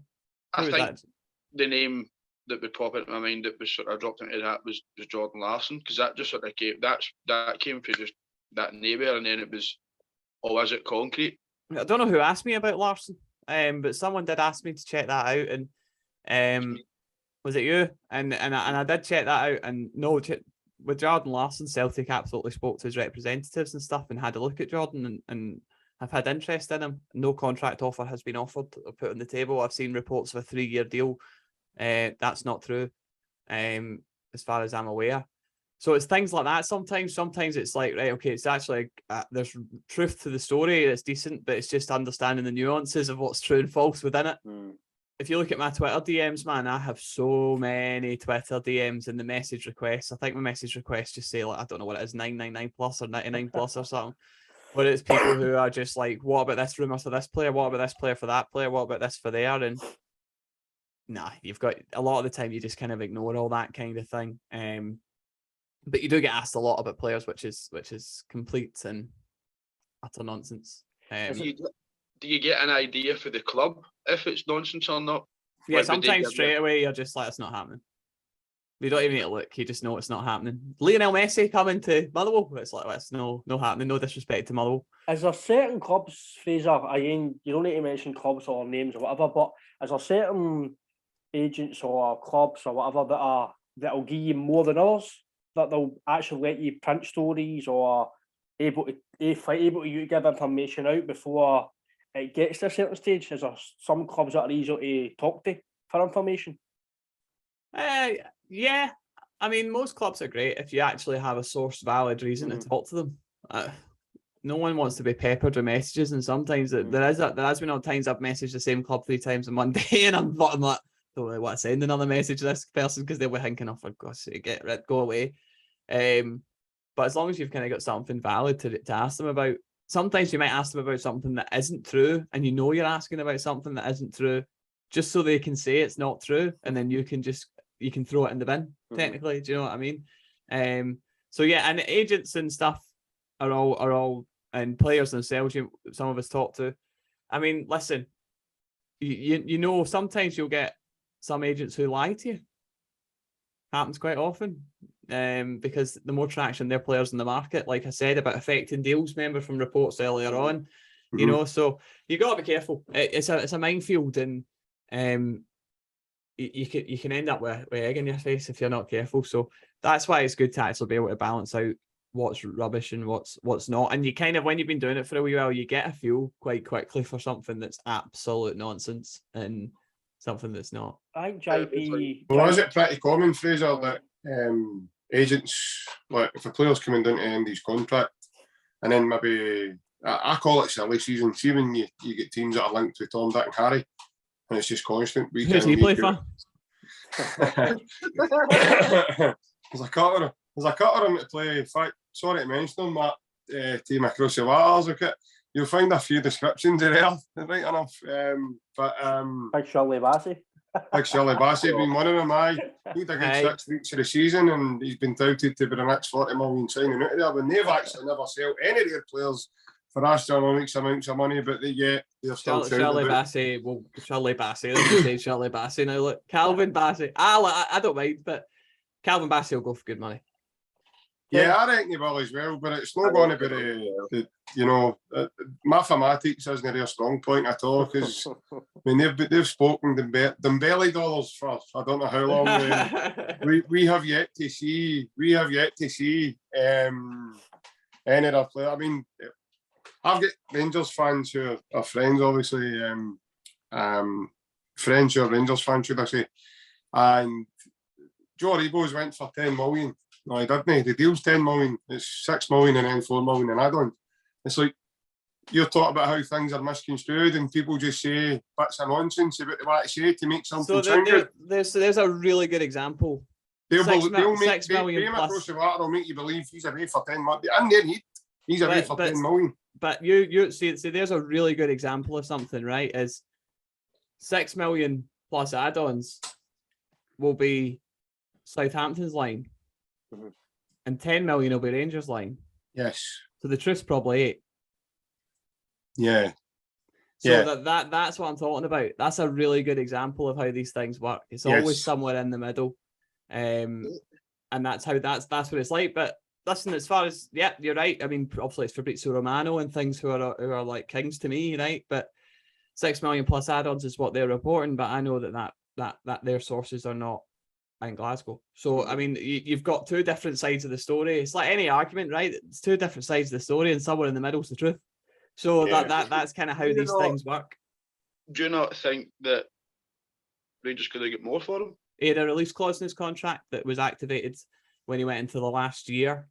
So the release clause was 10 million, and that's why they had to sell him for anything around or above that figure. So the actual add-ons in total, if they all come to fruition, will be just above £10 million, but that was the release clause in the contract. So Rangers had their hands tied behind their back in that. I think that's I know they've sold him for a bit of money, Fraser, right? But I think that's silly management for them putting a release clause for that less amount of money and a player that they maybe thought. Let's be fair, right? I'm not wanting any Rangers playing for massive money, right? But he did get a European final, so it's going to add value to him. He maybe in these in these days market, I think Fraser will tell you yourself, the guys who perform most weeks for Celtic Rangers should be going for 10 to 50 million pound plus. They should be, and that's probably given a small amount that it should be going to if they were playing down south. But I think maybe that's a mistake for Rangers. Again, I don't know who works behind the scenes when it comes to the finances at Ross Wilson. I don't know who it is who does the contracts, but I think putting a £10 million clause in a guy who maybe could have went for a lot more money is mismanagement, or does it work the other way? In case they don't get money, then you need to get to a club. Listen, if you don't bid this, that's not happening. Well, there's two factors there. First of all, Journalist came from League One. Mm-hmm. So let's make, that's got to be kind of made clear. He had a good season at Charlton and he came from League One. And when you're signing a player from League One, no disrespect to players from League One, and many have come and done it, but many have come and haven't. Yeah. So there was that side of things too. You don't know that the player would have come if he didn't get the release clause. It might have been negotiated in the contract as one of the reasons why he signs for the club. So, I mean, it's not always as simple as black and white as bad management, And yeah, I mean, he's come down to his last year. We know that Joe Aribo said to Rangers, I will not be signing a new deal when he got to the last year. So not because he didn't like the club, he loved it there, but because he knew there was options elsewhere. So that was the situation there, the 10 million release clause, and that was it. And he would not accept the bus pass that was on offer with the contract that they seem to be dishing out quite. I can fundamentally tell you that Rangers didn't offer him a contract. Did they not? No? Did not? Wow.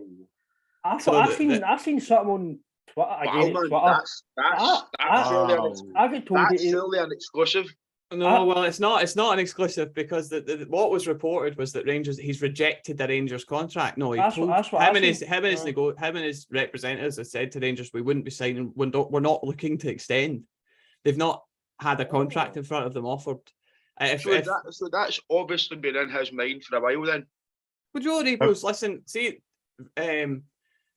Joe's agent's the same kind of group as Calvin Bassey and the London boys and all that kind of stuff. And at the end of the day, these boys want to play in the English Premier League. That's fundamental.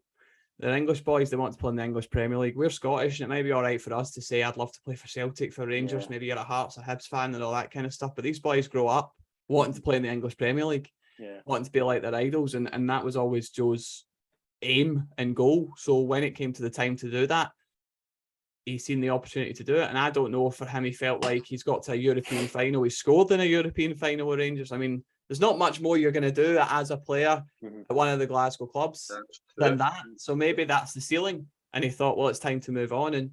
And no, the reports that he rejected the Rangers offer are fundamentally untrue. That it was just all spoken about at the start of the season, as these conversations happened all the time with players and the management at clubs. And it was, decided that he was looking at other options. See, I just fair. On he goes. No, I was just going to say, to be fair with you, Fraser, Brad Douglas got to a European final as well. It doesn't really much. See what you're sorry, Ryan. See what you've just said there about people reporting that about how you rejected a deal. It just goes back to what we were talking about at the start. How people will just report stuff to you a bit. That's what I was going to say. No, they report it as if he said, I'm not signing a deal and all that kind of stuff. What happens is the players and the representatives of the player and the club will sit down and go, right, here's where we're at. You're coming into your last year. How are things looking right now for you? It could be Journaliovic in his last year at Celtic, right? Let's say that. And what's he, 2026, his contract expires, so we're a while away from that.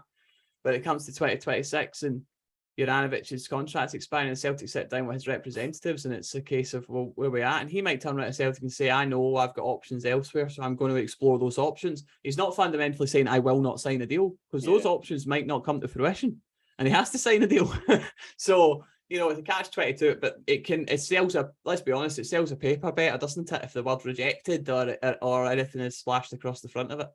It's like the corner Goldman and all, but it was pure saying that he wasn't going to sign a deal and all that, and then he signs one. But he also ran his contract right down, so you don't know if he had. He signed a long-term man now, didn't he? He's on the bus pass scheme now. He's signed a 4-year deal or something, but has he done it the other way, where he's just been like, well, I'll let my contract run down and then I'll view my options that way. Do you know what I mean? And realised he didn't have much option, then he had to sign a new deal. I mean, there was reports Nottingham Forest were in for Connor Goldson, which were untrue. But the fact of the matter is there were other clubs in for Connor Goldson. That is true, but Nottingham Forest weren't one of them. See, that just shows you as well that the full idea of journalism, Fraser, it's like the fact you're then digging and putting out proper stories, right? I thought you were able obviously, I try and not read too much into social media unless it's guys who I can trust by what they post, i.e. yourself. Everything you post, I believe, because everything you've been spot on about, it's been brilliant, mate. So there's guys who, like Joe Rebo contact, I thought he rejected. Turns out it's no. Not in Forest, it was pumped for about 3 or 4 weeks that he was going there, he was talks, and then he's no. So it just shows you that certain media outlets will post certain things, certain guys will post this. It just shows you that there's a big whirlwind of stories that go about, and it's up to you whether you actually do your own research to believe this, or do you just believe the paper that just wants to make stories? Mm-hmm. I mean, and a lot of the time it's actually a lot simpler than we think. Yeah. It might be a player's actually on holiday, and look at Joe Rebo and a lot of Joe Rebo played 70 games this season. 70 games. That's a lot, man. Do you know what I mean? And they went for a medical at Southampton. I don't know why they bothered, but I mean, he played 70 games. So when it's all panic stations, he's not answering, and we don't know what's going on. These players are having a break. They don't see their family for a year. Really, you know what I mean? So it's the same with any player. Celtic have had a title winning run where they've been non-stop. So these players are having breaks. So a lot of the time it's actually just that the players are on holiday. But we as fans, away from a journalist, as a fan, I get the impatience. You want it now, man. You know what I mean? But sometimes it's just about being patient. And obviously there's been three links roughly with Celtic players. Again, I know you can only give so much information, but the boy for St Mirren, the young boy Fraser, I know you posted about the Argentinian guy today, and I think there's been rumours about the guy Abu Fani as well. Mm-hmm. They've been coming and going. They've not been staying. They've been away for a while, coming back. Do you think there's any possibility? I know the boy St Mirren, for the St Mirren's, he just about done. And that's pretty much there now. Yeah, Celtic were well ahead in that, so that's pretty much there. But I think we were speaking, JP, weren't we, about the fact he's not going to be in the team, but he'll be in the B team. A bit like Zach Lovelace is a good example. He'll be exactly the same situation as that. A player that's played in his first team, but is coming to a bigger club, and will be around the B team and have the opportunity to play with the first team. Fausto Vera is the player that we were talking about. Argentinian centre mid at Argentinos. Is a great player, 22 years old, someone we've talked about the market, Ange Postecoglou knows. The thing is, I posted this on Twitter, he's got a £5 million market value. He's in his last year of his contract, but there's an option to extend on the club side. So the club can choose to extend that as by a further year. So there's no pressure on the club to sell him for a small fee. So it makes the transfer of him, unless Celtic really, really want him, but we've already spoke about budgets, it would make him around another £7 million signing for Celtic if they were to go and do that, which makes it, I guess, less likely. But hey, you never know. If that £25 million comes in that JP's been talking about for Juaraovic, and then he could be off. Do you know what I mean? Don't throw me under the bus. No.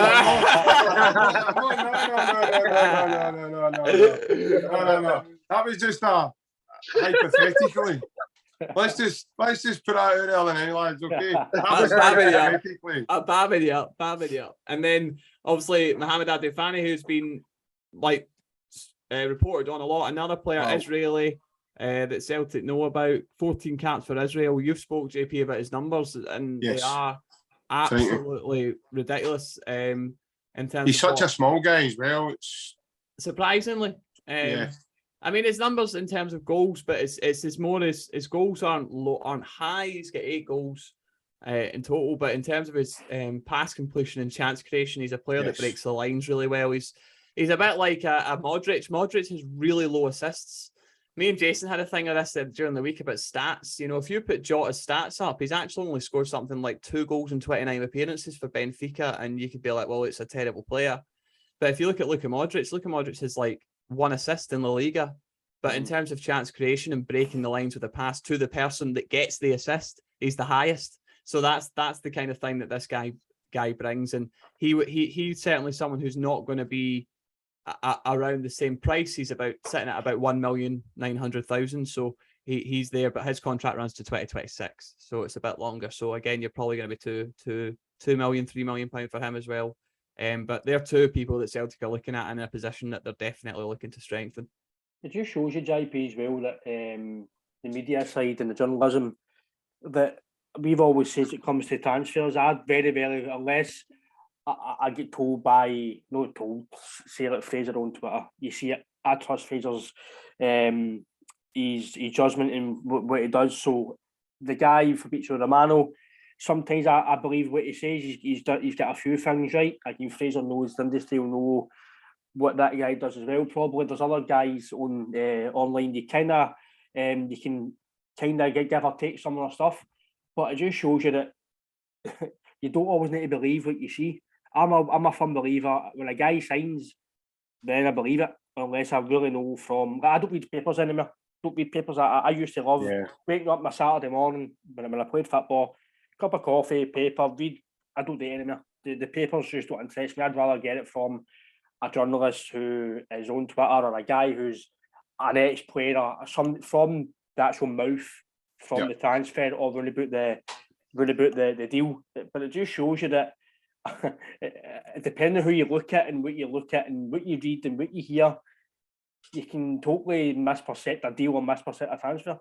One of the papers has stolen a lot of my stories off of my Twitter feed. I should say, printed it as their own. Just shows you as well, JP. There's no podcast wars, mate. There's journalism wars. No, definitely. It's a hard life out here, boys. It's non-stop, you know. There's going to be a podcast war if I get flung under the bus about this Juaraovic thing.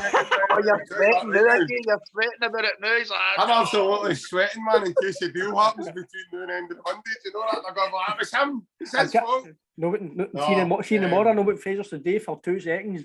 Just put Journalist, or sorry, take it off now, it's not true. I should put up Journalist £10 million, £6 million up front. That's what I should put up. If you do that tomorrow, I'm just going to go scroll, definitely. No, definitely, right. And people, there's a lot of gullible people out there, mate. And as Fraser says earlier on, people could do anything and throw out some crazy shit and crazy words just for effect. So it'll get hundreds of retweets, and you maybe gain followers or people who'll believe your every word. Should I say? But then there's this is just me. I don't know about anybody else, but series the journalists that don't post very often about certain things, and when they do, you tend to find that's the ones that are normally true. Mm-hmm. See the ones that are just at it all the time and they're just with hundreds of information. You tend to find that's the ones that tend to be 90% nonsense. Mm-hmm. That's my take on it. Because when you see it, as Fraser says, it's very easy to kind of go, nah, there's no even a backstory to this or how. But then there's other ones that you go, as Fraser says, right, there might be some truth element in a bit of this story, but it'll not be what it's been described as here. Because the paper, I mean, let's face it, the papers and the media and other parts of the media and stuff, they use certain words to sell papers. They use certain words to sell, to make their brand popular and this, that and the next thing. I'm assuming doing that line of work's no different, mate. Just had some updates on Jordan Larsson. Sorry, it's now increasingly it's been reported, and I've got a message that I've missed. I don't think Celtic are going to offer a contract to Jordan Larsson. Okay, so that's that. You buy an exclusive out. Superb. He's got offers from major leagues, and I think Celtic will be thinking we broke our budget for Jota, who's highest paid player in Scotland. So I mean that's probably, they're not going to break their wage structure anymore, I don't think. Did you say Jota is the highest paid player in Scotland? Yes. Wow. I'm not going to. And he's not even a Celtic captain. No. Well, many would think it would be Callum McGregor. Oh, that's old school thinking, isn't it? Yeah, I mean, captain should be earning the most, like our managers do in our day jobs, etc. But no, it's not the way football works, unfortunately. My God, I hope Jota has a good season, by the way, I'll tell you, because he's going to run for a bit of ridiculing if he's on the most money, but you could just see it all coming in out. It's just, it'll be phenomenal. But so cliche, I don't want him anyway. Fraser, how do you? You're going to get that on social media now as well. We don't want him anyway. He's this, that, and the next thing, and he's this and he's that, and it's just, listen, Celtic must go and look at millions of players every year. You're not going to sign them all. Let's face it. Like I say, it has to be a special type to, a bit like the Riley McGree. Probably Jordan's probably doing the line with, he might be doing the line with something else. We don't know that now. So he could potentially already be doing the line like probably Riley McGree was when we were linked to him. And after a 5-minute conversation with Ange, I think it was decided then that Riley McGree would then no longer be pursued by Ange. But little did we know, Ange did have a backup plan in terms of Matt O'Reilly. Mm-hmm. Sitting there already, who again, that's what you call being proactive, lads. Mm-hmm. And that's what we do have that with Ange. He's proactive. So as Fraser just said there, it's looking likely that Celtic won't get Jordan Larsson. You can bet your boots there'll be another maybe 1 or 2, and possibly even 3, maybe even 5 of a list still sitting there now that Ange goes, right, okay, are you available? Right, okay, are you available? So Jordan's probably not been the only guy he's chasing for that position. And you would be really naive and silly to think otherwise.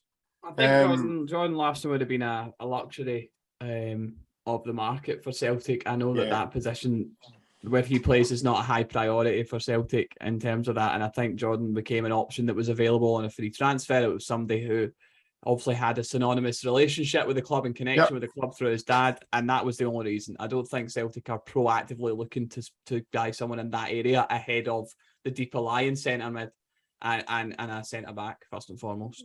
Yeah, you could look at that as well and say, that's probably true, Ryan, because you've got Kyogo, who, in my opinion, mate, he's, you know, but my thoughts are on a wee man.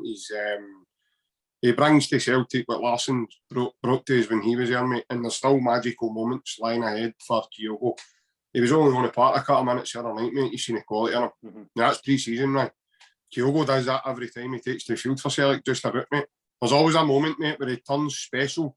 On a half-turn, he's unbelievable. He done one the other night, he never even scored, but he kind of, very similar to Michael Mols, and the way he turned on the edge of the box, and he just left the boy for dead. They were talking about a team who started a domestic campaign on Friday in a cup competition. So they're about 2 or 3 weeks ahead of where we are. And he just left the boy for dead. That wasn't anything to do with fitness, Ryan. That was to do with sheer ability and skill. There's nobody in the team like that. That's the way Henrik was for Celtic. He was no in a game for maybe, it was some games he might not have been in a game for 70, 80 minutes, and before you know it, he'd scored 2 goals. And the other team were doing 2-0 after drawing nothing each and putting all the hard work in. That's what Kyogo's going to bring to Celtic. That's the difference between him and Giakoumakis. Kyogo is quality. He's top level quality. His movement is unbelievable. Unbelievable. And I watched him, and he is a tremendous player who's got immense interest already in him. But I mean, I watched him when he played, it was Celtic Rangers, and I don't know, just can't remember what game it was, what score it was, but he started out in the left, then went in the middle. Do you remember? Was that the game at Ibrox? At Ibrox, and there was one he should have shot and one he should have passed, and he got them the wrong way around. Yeah.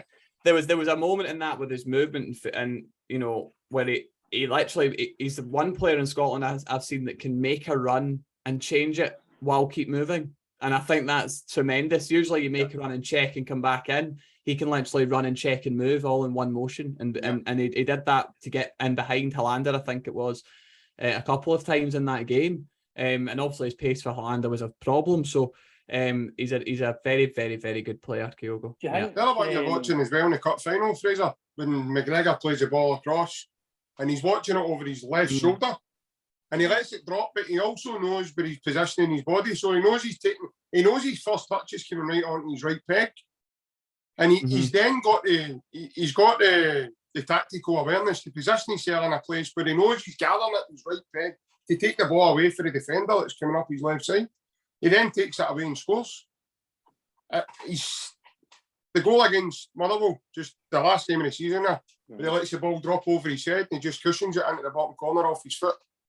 It's phenomenal. I mean, but people say to me, Giakoumakis brings a lot of good quality to Celtic, and he brings a totally different side of the game than Kyogo does, like in terms of physicalness and everything else. But in terms of ability, Kyogo's the best striker Celtic have got. One thing I do know about Giakoumakis is that Ange Postecoglou absolutely adores him. Yes. That's one thing I do know about him. He loves him. I think as a man as well as a player. Yeah. So they've got a really, really, really tight relationship. And so I think that is I agree with you, Fraser. I would say personally, as a Celtic fan, that is an area of the pitch I think we are quite strong, because also Maeda can play there as well. Who do you think is going to win the league, guys? Just a wee question. I believe Celtic won it with a few points. I'm not going to jump the gun and say we're going to win trebles and all that. But if you were to stop the squads now, I think Celtic would win by at least 6 points. I think we've got a very, very, very. If everybody's fit, for me, there's only one player that maybe, obviously we don't know how good Bernabeu is, right? There's only one player, if you're on form for last season, I would take, and that'd probably be Bassey at left back. I want to take anybody else. I don't see any other player that would fit into Celtic's model, especially midfield. I know Joe Remo done well, but the form that Rogic had last year, McGregor, I just couldn't see him playing with Celtic. I don't even sit there fit the style anyway. But again, it's only pre-season, Fraser. I know we're trying to jump the gun here, but I do think that the way we ended the season, The way that the Celtic squad is, I think it's going to take Rangers to maybe have, I don't want to say sign 2 or 3 Messis, but they're going to have to sign 2, probably at least 3 marquee signings to make them, because people say there's no big difference. I think there is. I think there's a difference in quality. Yes. But again, stepping back, from a journalistic point of view, stepping back, what a job Ange Postecoglou's done at Celtic. It's clear that they've got a philosophy and a way of playing, and they dominate games and win them in the first half. I actually do think Rangers have got a very good manager in Giovanni van Bronckhorst. He knows how to win things. He took Feyenoord to the league title and that kind of thing. And I think when he gets a summer with his own players and plans in place, you'll see a challenge. I think it's the best Scottish league there's been in a very, very long time. Craig Sybil's just signed, by the way, for Dundee United from Livingston. Aye. Another good signing, by the way. Another good sign, good player, Sybil. And I think when you look at who Hearts are bringing in, when you look at Hibs signings, Aberdeen using the Ramsey money, Dundee United, who they're bringing in, there's drop points there for both Rangers and Celtic. And I think that's the difference. This year, it's the highest quality Scottish transfer window I've seen in a very, very, very long time. I think Rabbi Matondo is going to be a very good signing for Rangers. He suits the way they play. And again, we were talking about that in terms of getting people in that suit the way the team plays. And I think we've seen as well with the last 2 matches between the 2 of them. Was it 2 draws it finished on? I can't remember. Was it two draws it finished on? Or was it a 1-1 at the end? Rangers 3-0 Celtic, and then was it 2 draws? I can't remember. But we beat them 2-1 at Ibrox after that. Oh, right. The semi-final. Rangers won at Hampden and then drew at Park. Well, they only beat us once in the league last season. The whole season, 84.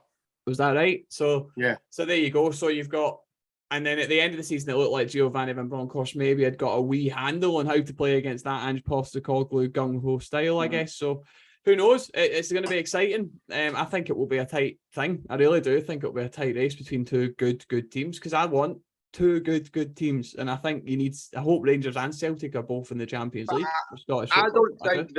I don't think that there's just. I agree with what you're saying there. I think there's strong 3rd, 4th, 5th, and 6th. That top 6 is I think that top 6 is wide open, because you've got. I think Kilmarnock are going to do quite well, because I think Dent McInnes is a very good manager. I think they might still be there. I think they might still be a bit light in terms of quality, Jace. He's not going to come up and want. He's going to come up and want to finish top 6. No. But his mentality and the way he works as a manager, McInnes definitely, Jace. In terms of squad quality, I think looking at their squad right now, and even the signings that they have made, mate, I think they're going to come up a bit maybe light in terms of trying to finish. You've got the Hearts.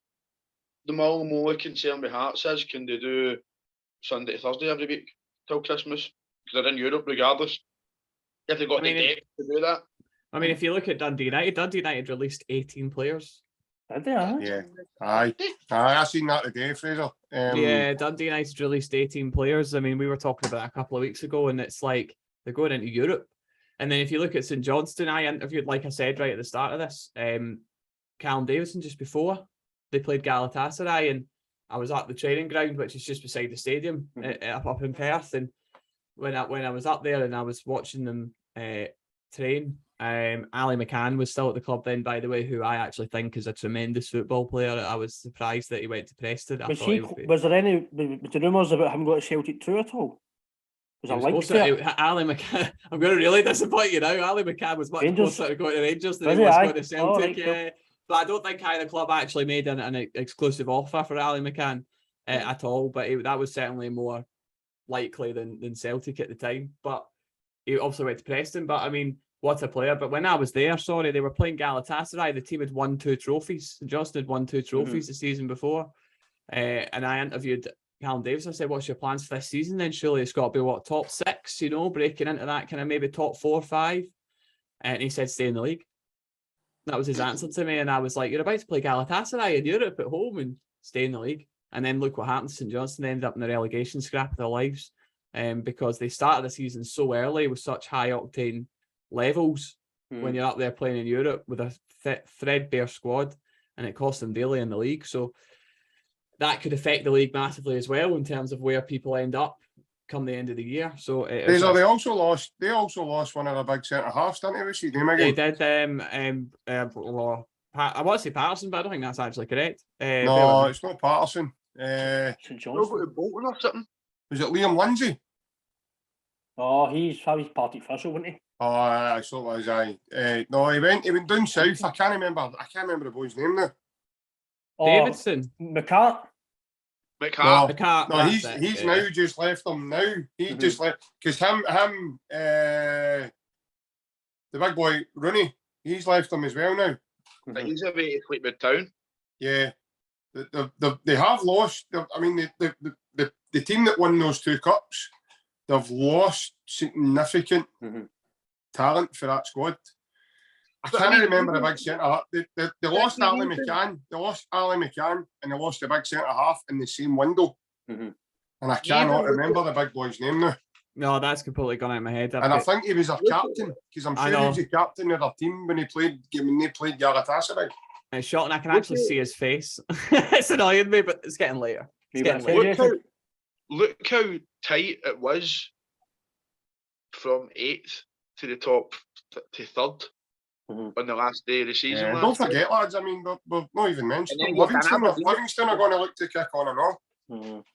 There's one name I want to mention, Fraser, and I know it's then I'll talk more about your work and then I'll let you go, mate. But there's one name I want to mention who I'm very, very looking forward to see out with being a Celtic fan is Ed McGeady for Hibs. I don't know how much he'll play for Hibs. I don't know if you are involved in the deal at all, or you knew about it at all. Not involved in it, but if you knew about it, reporting it. I'm his agent. I don't know if you knew about that early on, but I think it's a fantastic signing for Hibs. I'm actually impressed with Johnson. I think he's a good manager. I think Hibs have actually got a good manager in Johnson. I think Hibs might be very attacking next year. I think that's what he's trying to bring. I agree with you. I think it's going to be a very, very good league next year. This is maybe when TV outlets like Sky might take a bit more interest, and maybe BBC or BT or other outlets might actually want to take a handle in Scottish football, because I think it's only going to get better with the more money that's involved and better managers coming in, i.e. the wee small man, I call him, VGO, Ange coming in, Lee Johnson coming in. There's even Jack Ross at United. That's a good for them as well with Stephen Fletcher. But Aidan McGeady for me is a very, very good sign for Scotland. I know he's 36, 35 roughly, but he's still, even when he was fit for Sunderland, he was probably our best player. He's 36 years old, but he's absolute quality. Aidan McGeady is one of the best players probably to have left Scotland in amongst maybe top 5, 6, would you not say? Yeah. The fact that he went to Russia, Fraser, and he stayed there and done well. He was brilliant. I mean, listen, if I was his agent, I would love to have been with the deal that the money involved in the Russia deal.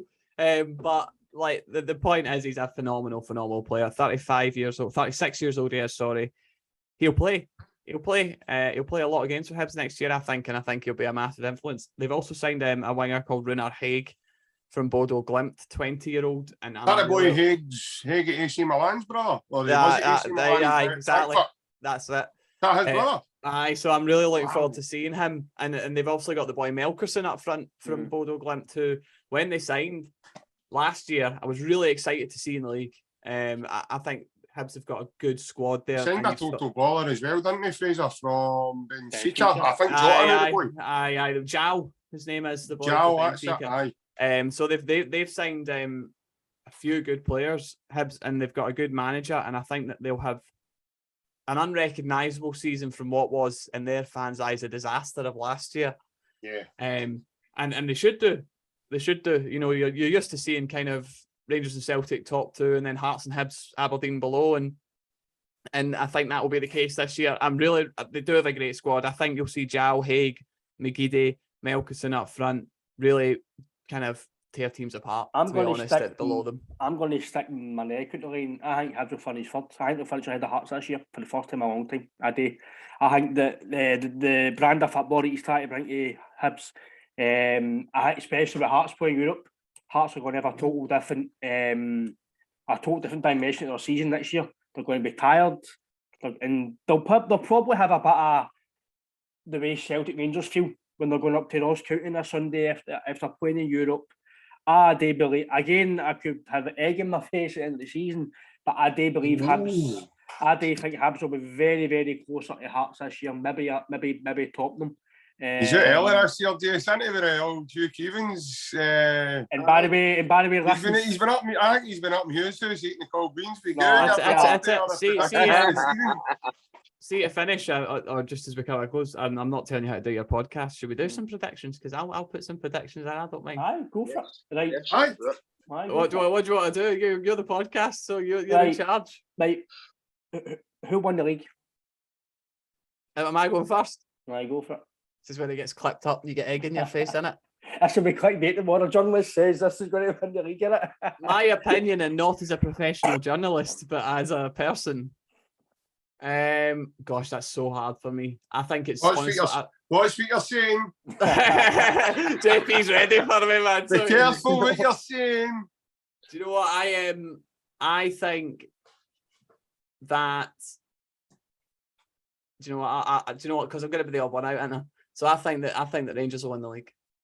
Right. I think that they've got actually great squad depth, which they've built up over 3 years under Gerrard, and then into Giovanni Van Bronckhorst. He'll get his football down. He's a manager that's shown he can play 3 at the back, 4 at the back, 5 at the back. He's a changeable manager, and I think that when they bring their signings in, that he'll win the league. And I think Celtic, honestly, are tremendous under Ange Postecoglou. Tremendous, frightening at times the football they play. I actually think that they'll just come short, because I think it's been shown that if you can beat Celtic in the first half, you've got a chance of winning a football match against them. And I think that's what will happen. That's my opinion on who will win the league. It's just an opinion, not as a journalist. Just an opinion. See, be fair, obviously I'm a Celtic fan, but I'm guessing, obviously, because I don't know. If you look at a neutral, what you've said, you can't really argue. Celtic have been trying to do most of their work in the first half, but it has been very successful. Incredibly so, yeah. I don't think there's any point in us answering that, guys, because we're going to win the league. But Fraser, who do you think will maybe get into that third spot? I do believe that I think Aberdeen will be better. I think Hearts will be usual stuffy Hearts, but I do think that Hibs will be a team to look at for next year. I think they might have new owners, there's guys involved in them. I think they're trying to bring a different brand. Again, United might be a different position, especially with Stephen Fletcher. I don't know, but I do believe that Hibs, for me, Fraser could be the team to look at for next year. I don't know what you think, but I think Hibs might be the team that, I'm not saying they're going to break Celtic Rangers, but they could be the team that maybe there's more chance of Celtic Rangers dropping points against them than any other team. I think Hibs' transfer window, as I spoke about, has really impressed me. I think they've had a really, really good summer so far. It's not over as far as I know, but I think they've had a really good summer. I think Hibs will be thereabouts, and it wouldn't surprise me if they did finish third. But I think Hearts are also building nicely on top of a very, very good squad. Hearts have a very, very, very good squad.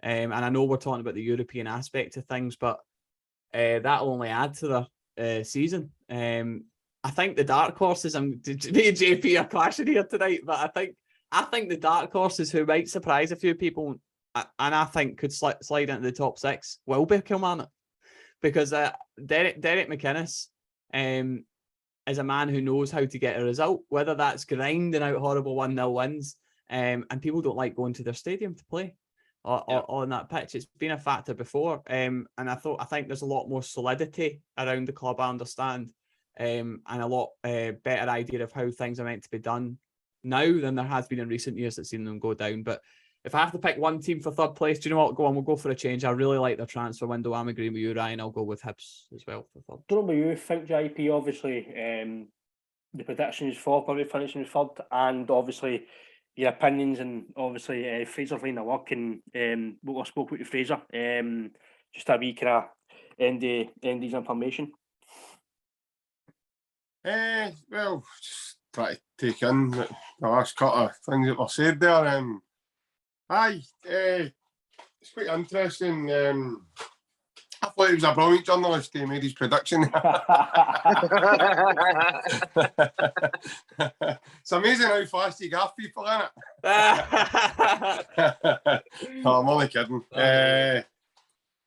No, superb. You can tell he's, like I said earlier on, lads, you need to be really thorough, and you can tell his information's spot on because he's really thorough, and he goes and does a hard graft to go and dig in and get information accurate to give you. So what would be the point in putting something out and putting your name against something if it wasn't legit or wasn't happening? I just can't see the gain, the personal gain for that at all. But then, as Fraser said earlier on, people do it for likes and clickbait and all that kind of stuff as well. So you do get that, as well as they also can be truthful. So that's not to say every journalist tells lies or whatever. People can just do it for clickbait, but also they have elements of truth and the other ones that they put out. But no, I believe you've got to do something you do it right, and obviously you can clearly see that Fraser does that, and it's brilliant to see. In terms of the league, well, I'm going to politely have to disagree with Fraser because I think in the game against them, in the 3-0 game, and then there was glimpses again in won each game at Celtic Park. I think, this is just me, I might be talking out of turn, but a lot of the listeners might be saying he's talking out his arse, whatever. I think there's a slight gulf in class in terms of player for player. I think Jota, Kyogo, Callum McGregor, Juaraovic, Carter Vickers, Joe Hart are a step above anything they've got. Anything. Doesn't matter what team they play. I think any of the guys are a step above anything they've got, and that's just my opinion looking at both teams. Matt O'Reilly's obviously one that creeps in, and Rio Hatate also creeps into that as well. I think players for technical ability and everything else, I think Celtic are very high on it. They've got a bit of everything in their team as well.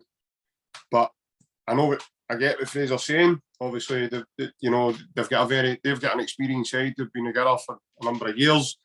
But that experienced side were together last season, and I thought they came up short. Celtic stayed with a brand new side that they're built from scratch, stayed on their coattails right up to the new year, and then more or less just went like that and took it off them at the turn of the year, and showed that Ange is not just building the team a certain way, he's building a team to peak towards the end of the season, not just at the beginning. Players don't have burnout behind. Obviously, Ange's rigorous training has took its toll on a number of our players throughout the season. There, we saw that with injuries creeping in, blah blah blah. But we're now a year down the line. I would expect Celtic now to go to another level, and that sort of system that Ange plays, right? So I'm afraid, Fraser, I do disagree with what you say, mate, because I do think you'll maybe see Celtic potentially blowing them out of the water this season in terms of quality over the course of the season, possibly in the individual meetings that we have with them, and obviously then beating the rest convincingly enough that obviously you would then go on and I know other teams are doing well and they're recruiting well, but the way I see it is the United have done well for them. They've got in some really good signings for them. So have Hibs. Aberdeen have recruited really well, as they will look at it. Hearts have brought in some players. Livingston have brought in some players. So every team in the league has improved. And I do agree with you, Fraser. I do think this is potentially the best. You look at Stephen Fletcher, he's gone to Dundee United. You look at Ed McGeady, he's up at his. Great signings. Absolute unbelievable signings. With boy Dylan Levitt's now a permanent Dundee United player, a boy they've got for Man U's academy. So it's absolutely unbelievable. But in terms of quality, to then go in and play in the champion, because don't forget, Celtic are going to have that experience now. We're in uncharted waters as a team, lads, in terms of we're normally back in and playing competitively at the moment. Yeah. There or thereabouts. Our first competitive game is going to be against Aberdeen, the 31st of this month. So we're in uncharted waters there in terms of, you know, we're kind of starting late. I think that's only going to bode well, I know. And the way the pre-season's been structured for us, so we're kind of, it looks like we're going to be playing Saturday, Wednesday, right up until the season starts now. So, yeah, I do think, I expect Celtic to kick on. Whether the rest can then kick on with us is up to them. It'll be an interesting season for sure. But I do think Celtic will be very comfortable winners in the end, I'm afraid. I'm not saying we're going to win trebles or we're going to do this, we're going to do that. Bearing in mind, we've just won a domestic double. And that was with a brand new team that was just flung together over a matter of months. I think if anyone was to win a treble this season, it would be unbelievably remarkable with the quality of teams that are in Scotland now. Yeah. I mean, that would be for me, it would eclipse any treble that's been won in the last few, however many years, 10 years. And Celtic won 3 of them on the bounce, 4 of them on the bounce, was it? I don't know, but 4. So it would eclipse them. Just with the quality of teams that you've got now, and you know, Hearts and Hibs and Dundee United are all cup contenders now, as well as you know, Rangers and Celtic. So that would just be that would just be, I would blow my mind if a team managed to do that. It's so hard to do, man. A treble's incredibly hard to do. At the best of times. And yourself, Jason, obviously third, it's going to be a hard ask for anybody to try and get into third place, to obviously go ahead of Celtic Rangers to split them. But sorry, Ryan, I never gave you that. Sorry to interrupt you, mate. I never gave you that. I'm going to say Hearts, because I think Hearts are by far better than the rest of the league, squad-wise. I think Hearts and Hibs, mate. I think it will be between the two, personally. I do think Hibs. For me, yourself, Jason, the last word yourself, but obviously everything Fraser spoke about, it's been phenomenal. Just a word on that for yourself, and obviously what you expect maybe for Celtic as a wee prediction, and who you think will finish third. Aye, I think it's been been a really good pod, actually. We've got a good insight into how it works, and it's maybe hopefully it'll answer a lot of questions that the viewers have got. Again, I'm going to politely disagree, and I think Celtic will win the league. Shock. Celtic podcast will lose the league. I can imagine.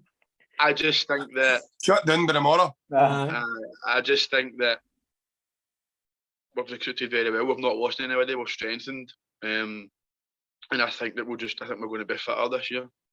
I want us to kick on in Europe though, so I think that's one of the things I'm going to be watching. I think that getting a European run it should be near the top of the list. I think given what Rangers done in Europe last year, we should maybe be looking at that and thinking that we can do that as well. And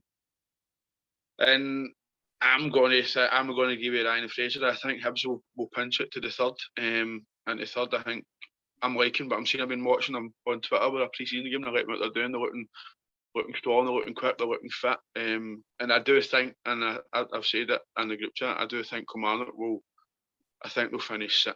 I think they will, because I think they'll take a lot of points off teams, because Rugby Park's a difficult place to go. You've also got Livingston as well, who we'll be talking about there, because that's a difficult place to go as well. Yeah. But I'm going with, I think Kilmarnock will get the top 6, and I think Hibs will finish 3rd.